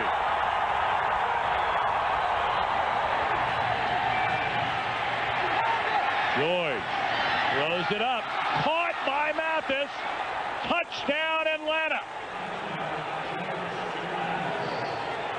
Ray Crockett was on the coverage, and Mathis is in a 47-yard throw. That was just an unbelievable play. It starts off by Jeff George rolling to his right and throwing on the run, and then a nice catch by Terrence Mathis. Well, look at it here. Second guy right here. One circle both, but Terrence Mathis, the middle of the 3 there as he continues to go upfield. And there's not bad coverage there by Ray Crockett, but Jeff George lays the ball right over Ray Crockett. Terrence Mathis takes it in for a touchdown. Johnson, the point after. Back and forth all day at Mile High. We still have a quarter plus to go. 21-17 Atlanta. Right here you see Terrence Mathis out here on the right side. George takes the snap and really doesn't feel a whole lot of pressure, but he decides to roll to the right. Ray Crockett on the coverage, not bad coverage, but that is a nice throw by Jeff George, just laying it right in there. Terrence Mathis goes after that, but Jeff George rolling to his right and then just drills it right in there. Not a bad throw. Well, his arm strength has never, ever been questioned. Not at all. And for Jeff George, his 3rd touchdown pass today, giving him 17 for the year, and that is a career high. His prior high is rookie season of 90 when he had 16. Milburn to the 30, to the 40 before being pushed out of bounds by Charles Washington. And a flag has come down far sideline, close to the 30-yard line.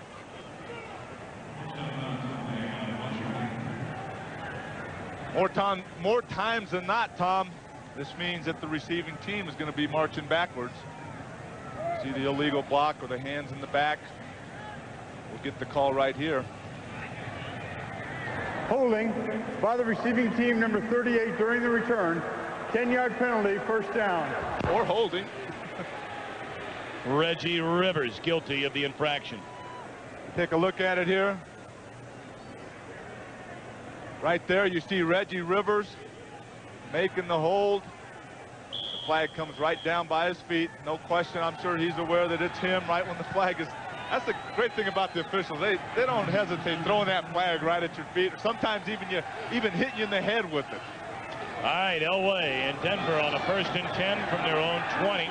And Leonard Russell nowhere to roam. We've called Dolman's name a lot today. On that play there, both defensive ends did not allow that play to start and be executed. As you mentioned, Chris Dolman making the play. But on the other side, Chuck Smith right there to mess things up as you look at the Atlanta scoring drive. 91 yards, 7 plays. Mathis, 47 yards from Jeff George, 6 points. Mathis having another big game after a quiet start.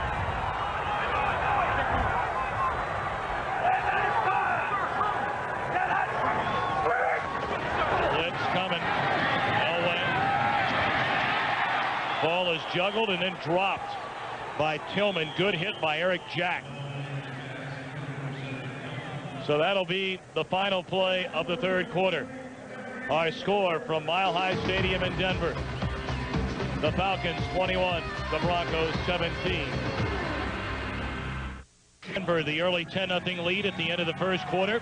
14 unanswered points by Atlanta in the second. They traded touchdowns in the third, and Atlanta in front by 4 as we open the fourth. 3rd and 17 for Elway and the Broncos at their own 19. 3rd and 12, I'm sorry.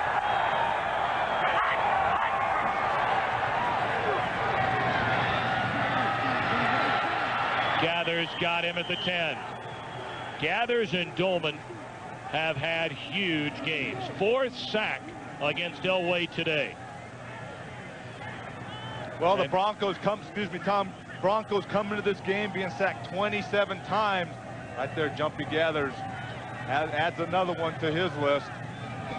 In fact, he is going against the rookie Thom, who's back in there at left guard, replacing John Melander. Gives him a nice little shake to the outside, takes him inside for the sack. Out of his own end zone, Ruin, and a very nice punt for Dan at the 43. Crosses midfield. Darrell Hall tripped him up. A 49-yard punt. Atlanta in front and great field position. If you're a music lover, one of the great places to ever see a concert, the Red Rocks Amphitheater in Red Rocks Park, about 22 miles outside of Denver. Some kind of place. Bob Dylan's not in town tonight, is he? No, he's not. Okay. I tell you right here, you see the offensive lineman. There's been a lot of shuffling going on. Brian Habib, Thom Nalen there staying close to these guys because, you know, series after series, he doesn't know where he's going to be. He's been playing right guard, little left guard, just kind of switching back and forth. So he's sticking close to those starters. George at the Denver 49, 1st and 10. Escapes trouble, throws downfield. Mathis wide open. He might go. Touchdown, Atlanta. The quick strike capability. George and Mathis has done it again. 49 yards on the touchdown. Unbelievable. Right there. Jeff George gets real good protection, as he did on that last touchdown pass to Terrence Mathis. Plenty of protection, but he decides to roll out, and Terrence Mathis does a super job getting open. 7 catches for 154 yards and 2 touchdowns for Mathis after catching that 49-yarder there. But again, excellent play by both the quarterback, George, and Mathis, receiver, avoiding the rush and then getting open downfield. Johnson tacks on the extra point, and the Falcons now lead 28-17. And Jeff George saying, Andre who?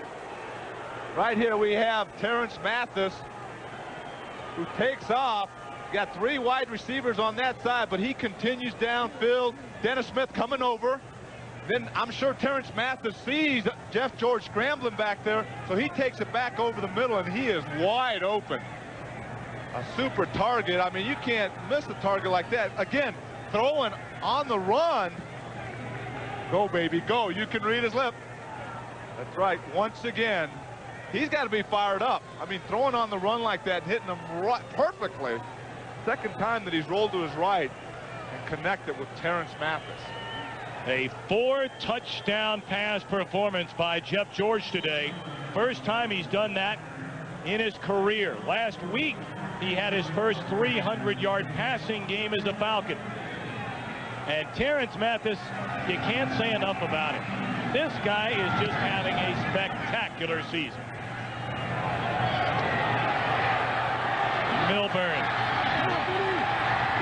to the 26, and Denver all of a sudden trailing 28-17 at home. Lots of time, but they've got to get things started. Lots of time. You still have 14 minutes left in this final quarter. As you see, Jeff George 17 for 32.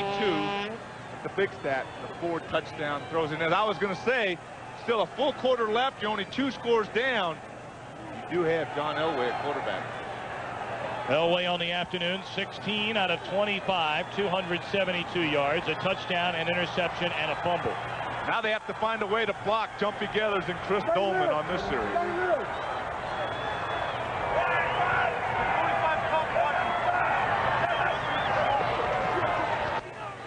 Elway throws complete. Reception made by Milburn out of the backfield. Gain of about, depending on the spot, 6, maybe 7. It'll bring up second and short. Well, the good thing about this offense, and they have to get going here because the crowd has just been taken out of this ball game. They were getting revved up, the music was going, and these stands were shaking. Right now, Denver's got to strike and get this crowd back into the game. Milburn again. Close to the first down, tripped up by Jesse Tuggle. And it looks to be, well, now they just moved it back. They had an original spot about the 37, and now they move it to the 36, a full yard back. And that might mean the difference between first down or third down. No question about it. That was a strange mark there. See what happens here as they bring the chains across the field. I'm sure Jesse Tuggle is, he lobbied earlier in the game about a mark, and maybe he got one here. Few inches short. So it'll be third and less than a yard, less than a foot. Bring out a couple of wide receivers, and Milburn comes out. You bring in Kirk Sprafford, an extra offensive lineman, and Jerry Evans, a 250-pound tight end. And again, shuffling going on because Kirk Sprafford comes onto the field, and that means that Russell Freeman has been in there playing right tackle. So, you know, they've been going with a lot of different combinations at the offensive line. There you see the two tight ends, Sharp and Evans. Rivers is checked in along with Leonard Russell. Wait for the whistle, John. Here we go.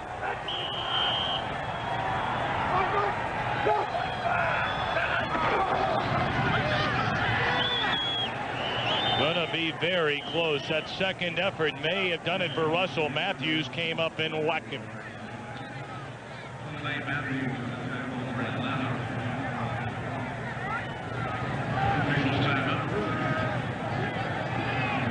There you see the 17-year pro out of Southern Cal, Clay Matthews.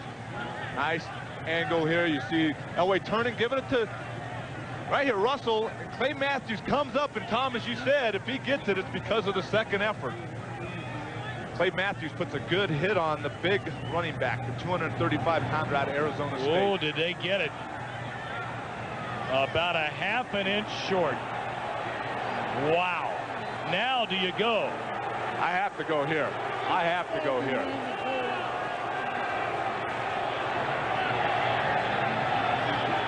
It'll be fourth down. The Broncos have gone on fourth down twice today and made it both times. With 2 scores down, the clock's ticking down, just under 13 minutes. You have to go because you do need 2 scores. Again, the Broncos can score quickly, but right here, there's no question about it. At least if I was a coach, I'd go, and they're going. Here we go, Coach Munoz. Oh, early movement. Well, there was a little bit of movement on both sides, but the question is, did Atlanta come and make contact a bit early? Well, we'll see right here. Encroachment by the defense prior to, encroachment by the defense prior to the snap. Number 95, 5-yard penalty, first down. Again, we talked about John Elway's weapon with his voice. Let's listen and just see how he gets that Falcon defense to jump off sides here.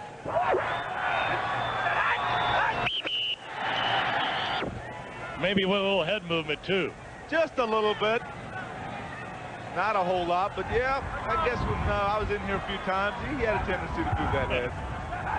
First and 10. Blitz coming. Elway in trouble and taken down again. 5th sack of the game for the Atlanta defense. Dolman appeared to be the man who got him first again. What happens as a defensive line, you like to mix it up. You like to have your guys beat your man one-on-one, but right here you see Dolman, you see Clay Matthews here working the game with Dolman, picking the left tackle, and the guard's on Matthews, and they can't switch it off. So that play was made by the blitzing Clay Matthews picking off Gary Zimmerman on that play, freeing up Chris Coleman. See the sacks, and you're talking about an Atlanta team coming into the game today that only had 16 quarterback sacks all year. Incomplete, trying to go to Milburn. Brings up third and very long. 18 to be exact. Tom, we're looking at a Falcon team that in the last several weeks has had problems playing on the road. And right here in the fourth quarter, most of the time they start quickly but then seem to fade on the road. It appears they're stepping it up here. They're getting stronger and stronger as this game's going on.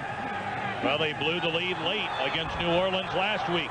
They lead 28-17 here today. Flag again. Smith came early. Free play for Elway. Tillman the reception to the 43. Stop made by D.J. Johnson. This Tillman has had an impressive game.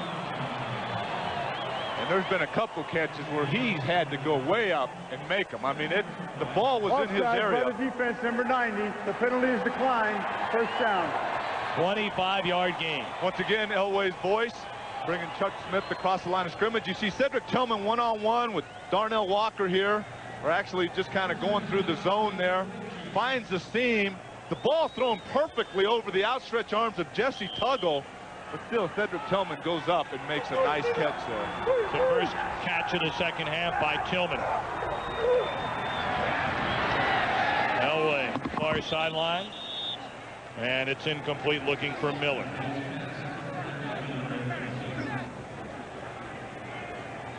Well, no one, and I mean no one, maybe with the exception of Joe Montana, has produced more late-game heroics than John Elway. Can he do it again? Or, Anthony, do the Broncos rely on him too much to do it? First thought that came to my mind when you were bringing that up. He in the past has had receivers that were with him for a long time and knew what to do when he was scrambling back there in those last-minute drives. Now he has some new receivers. Let's see how they react to these certain situations. Sharp, he's been here for a while, and that's who Elway goes to the 30. And another first down. And another thing, getting back to that point, I talked about the wide receivers, new guys in there like Anthony Miller and Cedric Tillman. You know, he no longer has the Vance Johnsons and the Mark Jacksons that he had. These guys have to learn, and there might be young guys that are expect John Elway to do this, so they have to bring their confidence level in being a part of what he's able to do. First and 10. They dump it off to Milburn. Swept up in the open field by Darnell Walker. Good change up there by the Broncos. They've been pressured a lot. They've been sacked a lot today. So throw a screen in there. Slow down that rush. Allow them to get through. You know, they have to be aware of other plays other than just a straight handoff, run the ball, or going back and passing the ball. You have to be able to throw a screen in there once in a while. Change up. Slow that defensive line just a little bit. Slow them down just a little bit. 2nd and 11. Blitz coming again. Elway to the end zone. Touchdown. Anthony Miller.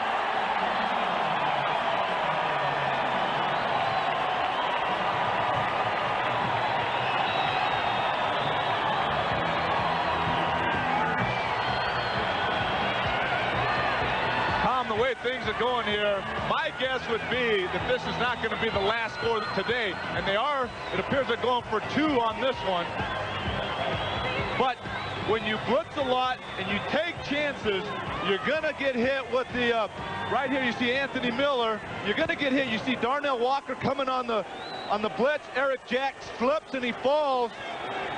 And that's what allows Anthony Miller to get behind him. That little slip, that little fall. You can't afford to slip and expect to recover and stay with the guy that has that much speed like Anthony Miller does. And time is called on the field. Timeout by Atlanta prior to this 2-point conversion try. It is 28-23, Atlanta in front. Atlanta 28, Denver 23. A long way to go here in the fourth from Mile High Stadium. Thom Brennaman alongside Anthony Munoz. And the Broncos are going for two. They are 1 of 4 on the season. Sharp caught the only conversion, and he's in motion. Elway to the back of the end zone. They convert. Miller took the touchdown and the 2 points shortly thereafter. When you have a quarterback that can throw on the run, roll them out, let them bide some time, and then hit your man in the back of the end zone. I can relate to that title. I hear you. Elam boots it away. Bobbled by Verdan. Out to the 18. You talked about John Elway. He has brought his team to within 3. Just a phenomenal drive there, taking his team 73 yards. 10 plays, 3 minutes and 55 seconds. 6 of 8 for 76 yards.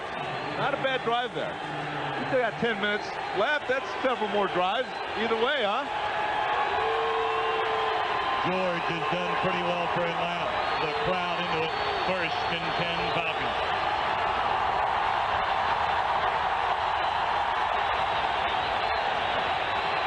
Blitz is there. And George had it thrown away. Atwater was after him from his safety spot. Once again, they flipped Steve Atwater off the corner. As we look at Jeff George, as you meant, not a bad afternoon for him either. 17 of 33 for 240 yards, 4 touchdowns. Elway, 348 yards, 2 touchdowns, and 1 interception. Both quarterbacks having pretty good afternoon, early evening here in the Mile High. 2nd and 10 for the Falcons.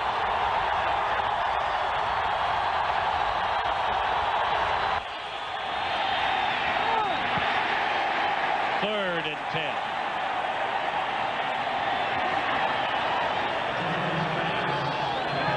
I don't know about that pattern and throw. It appeared that somebody was messed up on that communication.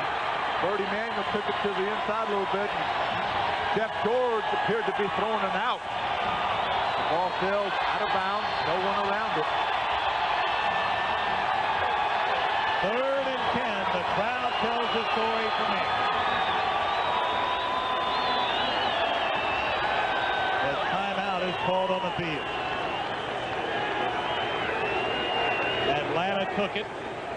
The Falcons have 1 timeout left in the game. We'll be right back. Nike, who encourages you to participate in the lives of America's youth.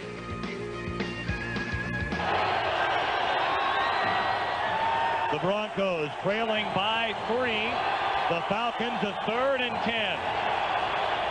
And Mile High Stadium is revved up.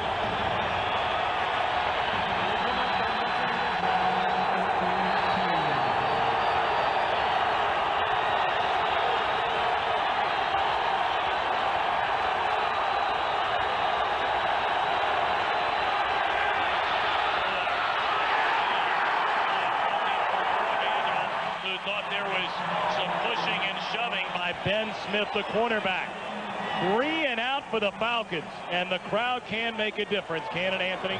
There's no question about it, especially here. This stadium has always been known for the crowd noise, the sellouts, and that just adds to the momentum that a team builds, as the Broncos did after scoring that touchdown. That just gets you fired up even more. Alexander, very high. Milburn waves for the fair catch at his own 44. Boy, we have been so fortunate. The games we've telecast this season, they have all been thrillers, and this one's shaping up no differently, Anthony Munoz. 9:51 to go. Atlanta in front, 28-25. Right here you see 33 times John Elway has engineered 4th quarter comeback, but there's still a lot of time left. 3:50 or 9:51 left in this fourth quarter. You have John Elway on their side. You still have Jeff George, who's capable of doing the same thing. Surprising jumpy gathers is on the sideline for Atlanta. Elway over the middle. Reception made by Milburn. Very short gain, maybe a 2-yard pickup. And jumpy gathers comes right back in there. Just as you mentioned his name, he's back in there. So far having a super game, number 97. 6'7", as I mentioned earlier, 290 pounds out of Wichita State in his 11th year. He has a couple of sacks today.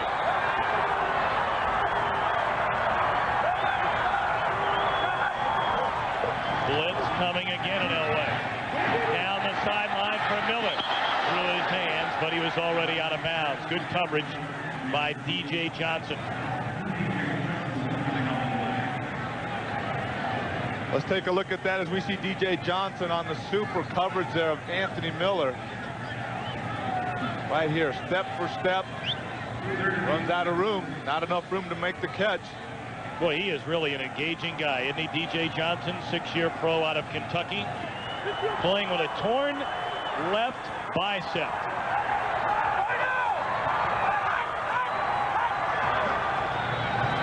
Blitz again. Short on the throw to Shannon Sharp. Kevin Ross again with him step for step. And once again, we see number 97 on top of John Elway as he makes the throw. Jumpy gathers right here. Nice little swap move. Dave Weidel picks him up. Actually doesn't make the hit, but he's right there close to John Elway. John knew he was here, didn't he? I'm sure he does. I'm sure he does. Ruin in the punting. Burdan calls for a fair catch at the 11. Well, we want to remind you, join us this Thursday for a Fox NFL Thanksgiving Day special. It all begins at 3:30 Eastern, 12:30 Pacific, when Heather Locklear joins Terry, Howie, Jimmy, and James. Why didn't they invite me for that? And then Green Bay will take on the Dallas Cowboys in a rematch of last year's playoff game. Don't miss all the Thanksgiving Day fun right here on Fox. Jeff George, 17 of 35, 240 yards. He has not thrown an interception. He has 4 touchdown passes.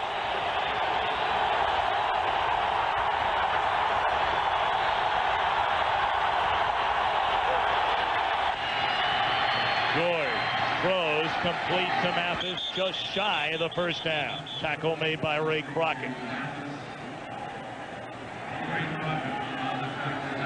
Well, no question about who Jeff George wants to go to. Terrence Mathis on that, the end of that catch. Right here, big series for this Denver defense. The Falcons are starting deep in their territory. I'm sure the Broncos would like to hold them. Right here, the front, you look at the defensive lineman, a defensive front that really has not gotten a lot of pressure on quarterbacks over the season. 2nd and 1. Hayward stopped and then carried his momentum ahead out to the 24. Good enough for the first down. When you get hands on him, you got to hang on. You got to wrap him up. You need some help from your buddies along that defensive front. And right there was no way that the first guy was going to bring him down on that one. Jeff Robinson making the tackle. Once again, the 2nd-year pro out of Idaho, we call his number. 14 carries, 60 yards on the day for Hayward. 1st and 10 Atlanta, 7:40 to play.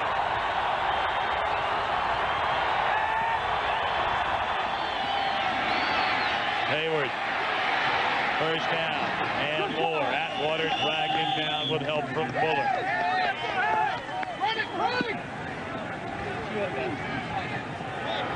Well, right now, Ironhead Hayward enjoying the blocking by Mike Sandowski. As we look at the receivers today for the Falcons, Leonard Harris, 3 catches, 21 yards. Mathis, the 2 touchdowns, 8 catches, 163. Hayward has a touchdown. Brennaman has a touchdown. So they've spread it around Andre Rison not here. A lot of catches this year. But Jeff George is able to find the other guys that he has here with them today. 1st and 10 again. And they tried the shovel pass. Incomplete. Jeff Robinson again applying the heat. And June Jones hollering about something. There is a flag, a late flag down on the field.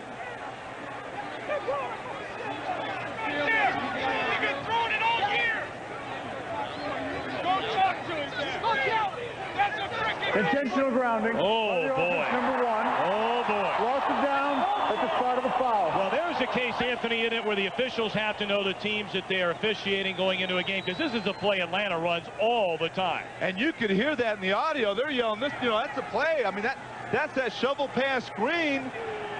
It's not like nobody was in that area. It's a play that the Falcons run all the time. Well, the Falcons thought they were on the raw end of some bad officiating last week in New Orleans, and they don't like this call a little bit. Let's look at this again. As Ironhead Hayward in the backfield. He's right there. The ball almost hits Hayward in the feet. I mean, how can that be intentionally grounding when the ball falls about a yard from his feet? That is unbelievable. And that's a design play in this Falcon offense. I mean, who would let a lineman, Jeff Robinson being the lineman that's right there, who would let the guy go in unblocked if you're not going to run a play like that? I mean, it just doesn't happen. That is a terrible call.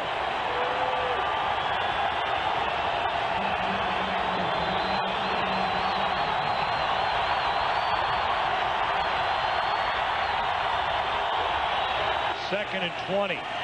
Incomplete looking for Leonard Harris on the quick slant. So now 3rd and 20.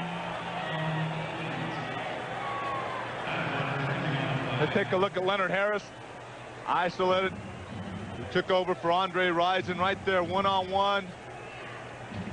Randy Hilliard on the coverage, and the ball goes right through Leonard Harris's hands. June Jones still livid about that grounding call a moment ago. 3rd and 20.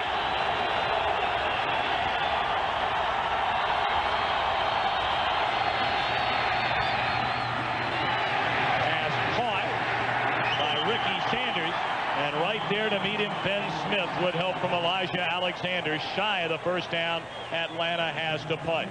And that play, the grounding call, could turn out to be a huge call in this game before all is said and done. It really can. I mean, it can be. There's no question about it.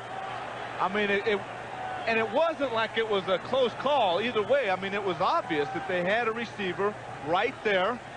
Ironhead Hayward, and the ball just about hit him in the feet. Alexander to punt. Milburn waits. Good kick. Very high. Oh, it bounces back the other way. And a scramble for the ball. It was touched by a Falcon and downed at about the 41 or 42. Very high punt, but the wind held it up. And then it bounced back in favor of Denver and turned out to be only a 27-yard kick by Alexander. Then you had a receiving team player in Mitch Donahue diving in there for the ball. Not a smart move after the ball had hit a Falcon coverage guy. I mean, you don't want a chance having that ball go up, especially a linebacker jumping in there. A chance of turning the ball back over to the Falcons here inside your own territory. And here comes Elway again. 5:51 to go from Mile High Stadium. The Broncos down to the Falcons, 28-25.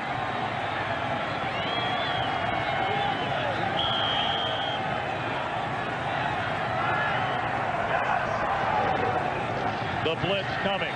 Elway throws complete to Anthony Miller. Miller on the reception. That is his 6th of the game. He's gone over the 100-yard mark. Falcons continue to blitz. They were burnt, and you're going to get burnt sometimes when you blitz, but you can also make some big plays. So you know, they're mixing it up. Their front four has been getting a lot of pressure, so they can count on those guys getting the pressure, but then once in a while mix it up with the blitz. Elway on a 2nd and 7. Throws incomplete. Anthony Miller having his best game as a Denver Bronco. We told you 6 receptions, over 100 yards. He's only been over the 100-yard mark once with Denver this year. I think there was a little bit of a time adjusting to the Denver Broncos style offense after coming over from the Chargers, where they just send them downfield and hit them. You know, here it's more of a timing pattern offense with Elway and his receivers, and it appears that he's starting to get into a groove, into a rhythm now. 3rd down and 6.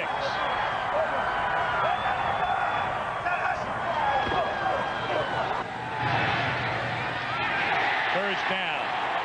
Cedric Tillman on the reception, and he has been a go-to guy today.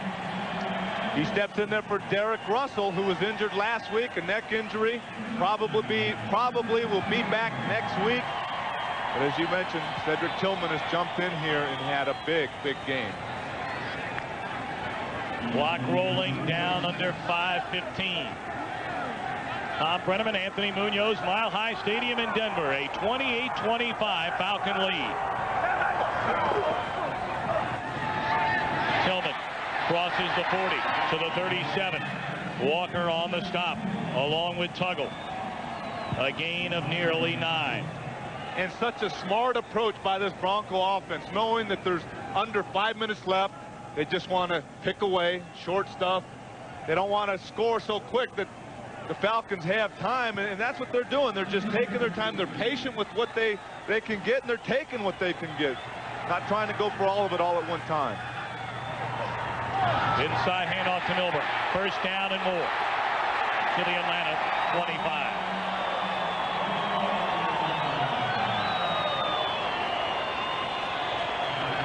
A field goal will tie the game. A touchdown gives Denver the lead.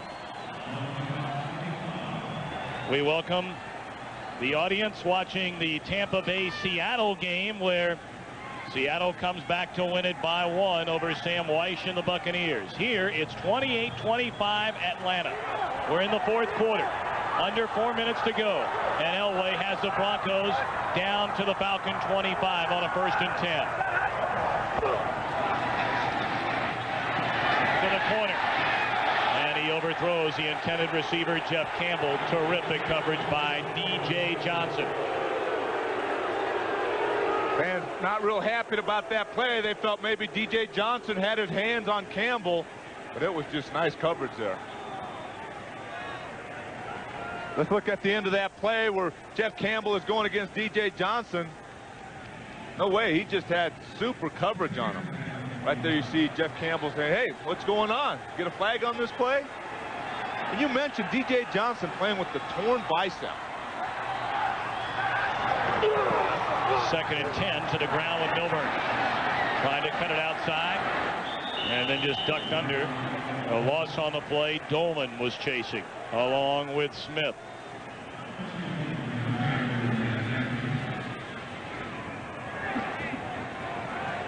Well, I want to remind you, coming up on Fox after the game, the best of the X-Files, followed by Woody Harrelson and Wesley Snipes in White Men Can't Jump. A big play here on a 3rd and 13, Anthony, and they're certainly within field goal range, but it would be a long one. It would be a long one. They need a few more yards. Of course, they would like to score the touchdown. They just don't want to get pushed backwards and out of field goal range. They'll pick up some of it, not all of it. Or maybe they will. The ball comes loose, and the Falcons recover. Wow, it was close to a first down. It appeared as though the receiver was down. Reggie Rivers had it. And now the officials meet. The ball came loose. Atlanta recovered. Thom, how many times have you seen the runner was ruled down before the ball came loose? Wow. First down. Boy, that's a big, big call there. And how, as I was going to say, how many times have you seen a receiver catch the football? Right here you see Reggie Rivers running, Jesse Tuggle making the first hit, Kevin Ross coming up making the hit. I don't know. I think that was a fumble. And I was going to say, how many times do you see a receiver trying to get extra yardage and hit after hit and then one of the guys causing a fumble, and right there it appeared that the ball was loose before he hit the ground. Kevin Ross, the injured Falcon. Boy, oh boy, June Jones and his staff, along with these Atlanta players, should they lose this game, will go back, review the films, and there will certainly be a number of complaints sent to the league office about the officiating in this one. An intentional grounding call, and now saying the receiver was down when, Anthony, I think we would be in agreement, it looked after our replay that it was a fumble. I have to agree with you, Tom. He was, I mean, Reggie Rivers was not down. I mean, unless I can't see what's going on. Let's look at it right here. You see Jesse Tuggle is going to make the initial hit, but then Reggie Rivers tries to get some extra yardage. Kevin Ross comes up and puts a good lick on him. And right here you see, as Washington comes up, the ball is out of control. I mean, it's out of his hands before he even hits the ground. And by the way, the spot gave him a first down. So it's 1st and 10 at the Atlanta 15.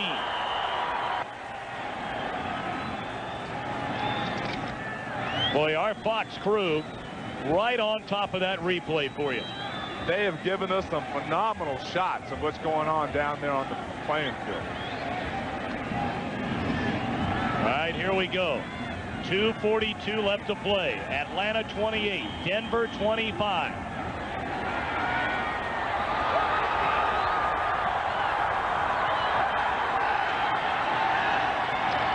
Blitz coming in Elway. He'll run it.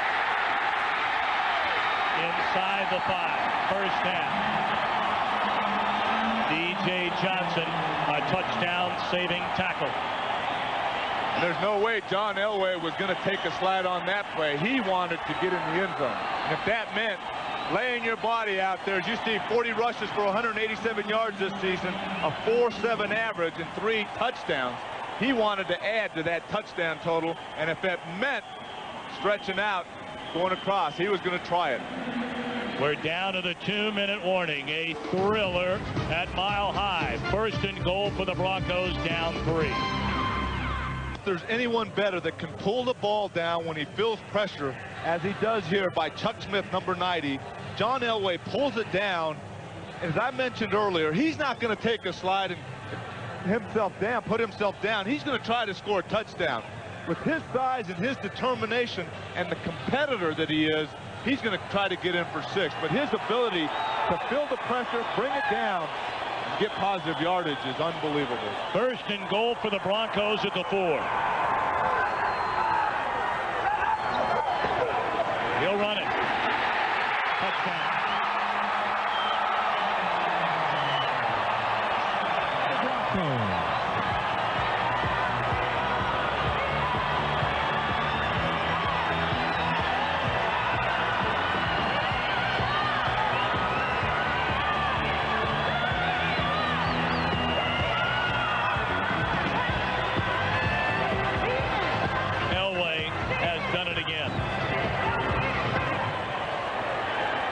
Well, we can see right here, right from the beginning, takes one step, and it is a quarterback draw, taking it right up the middle. Well, prior to the point after touchdown, a flag came on the field.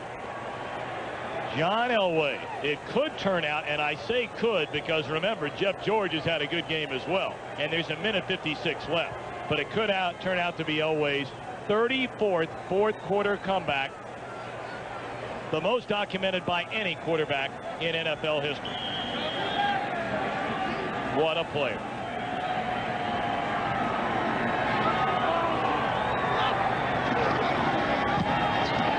The extra point is good by Elam.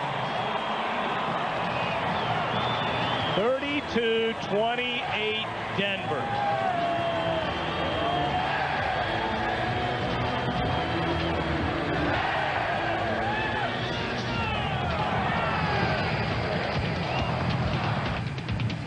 Well, back on week 6, John Elway engineered a comeback.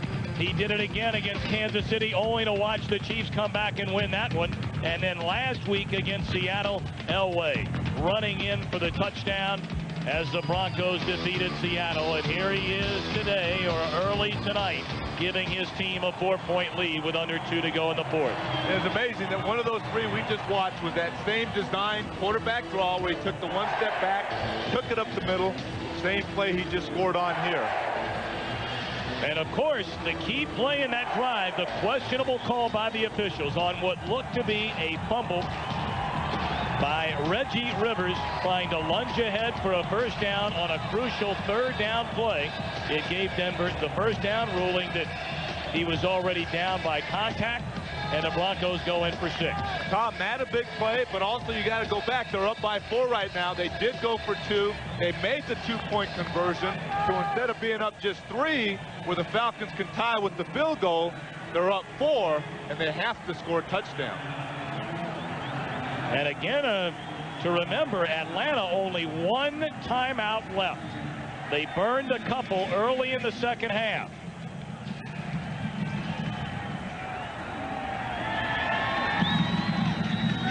Jason Elam to kick it off. And waiting back, the dangerous Clarence Verdun and Jamal Anderson. Jeff George. Plenty of time on the sideline. And they're just going to punch it away from Verdun. Anderson at the 1. And Rivers hit him inside the 15.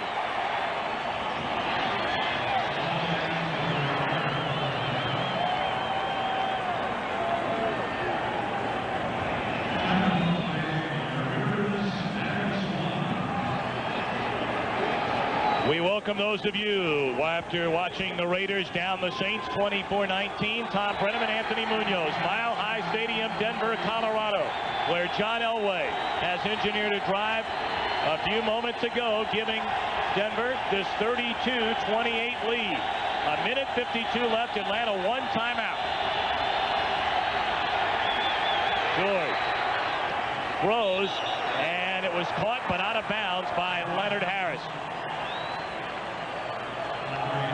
For those of you joining us on a third down a short while ago, the last Denver drive, a critical call made by the officials in Denver's favor.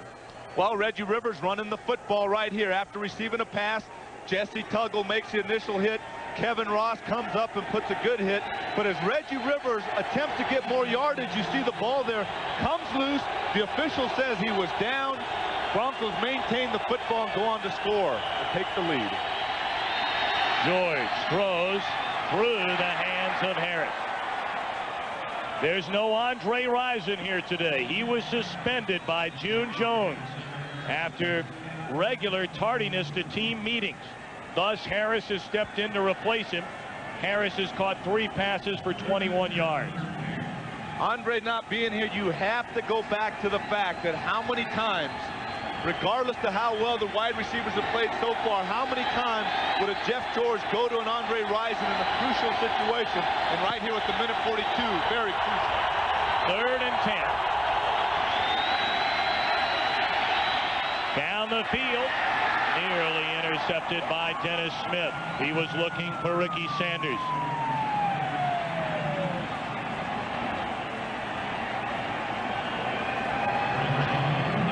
We welcome those of you that watch Buddy Ryan's team beat his former team, Arizona over Philadelphia 12-6. Thom Brennaman, Anthony Munoz in Denver. A 4th down and 10. John Elway, a touchdown run a moment ago to give the Broncos a 32-28 lead. And here we go on 4th down.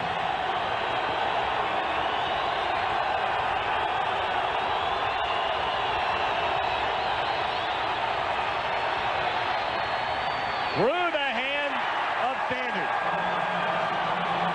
And that might be it for George and the Falcons. Jeff George put that ball right in there, but it did have some velocity. And Ricky Sanders could not make the catch, which would have kept the drive going, but they turn it over. Now the Broncos have an opportunity with a minute and a half left and a 4-point lead to put this game away. As you see right there, the ball going right through the hands of Ricky Sanders. But with the arm strength that Jeff George has right here as you see him, fire this one in. Ricky Sanders at 5'11" cannot make the catch. Atlanta only 1 timeout left. Denver just going to try and running out. For the Broncos, it would be their 5th win in their last 7 games. For George and the Falcons, it would be their 4th loss of their last 5 games. And John Elway, his team fell behind 28-17. Took them on 2 long scoring drives. The last one on a touchdown run, a quarterback draw to put his team ahead.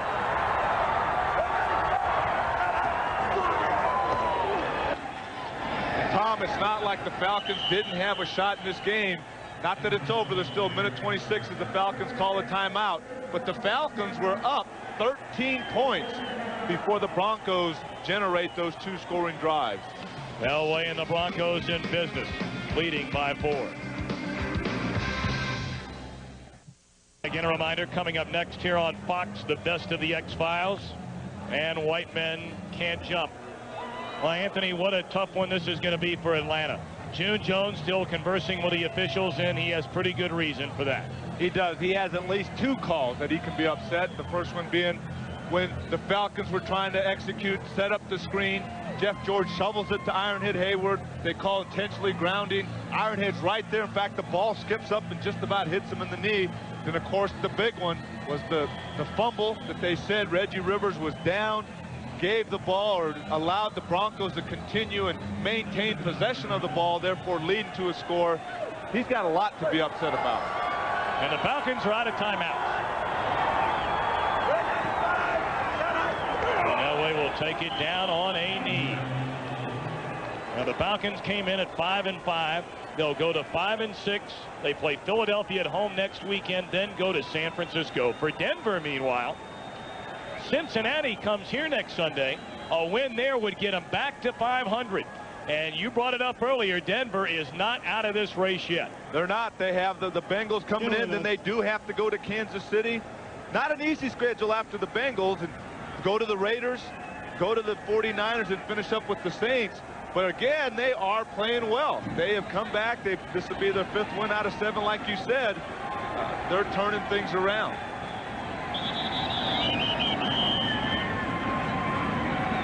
.42 seconds left. There is a flag down on the field. Delay of game against the Broncos. Want to remind you, today's game was produced by Roy Hamilton, directed by Billy McCoy. The studio is produced by Scott Ackerson, directed by Bob Levy. The executive producers of Fox Sports are Ed Gorn and David Hill. And on our crew, the associate director, Ray Smalls, broadcast associate Greg Scopatone, our spotter, Terry Kane, and our statistician, Dick Bossing. And we certainly hope you've enjoyed a terrific game from Mile High. I know I have. Another super one. Well, week in and week out, we were treated by really good football games. Elway down on a knee.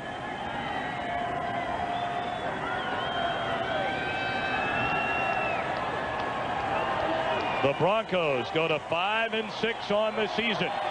Wade Phillips, you see his reaction, and for Jeff George, oh, what could have been today.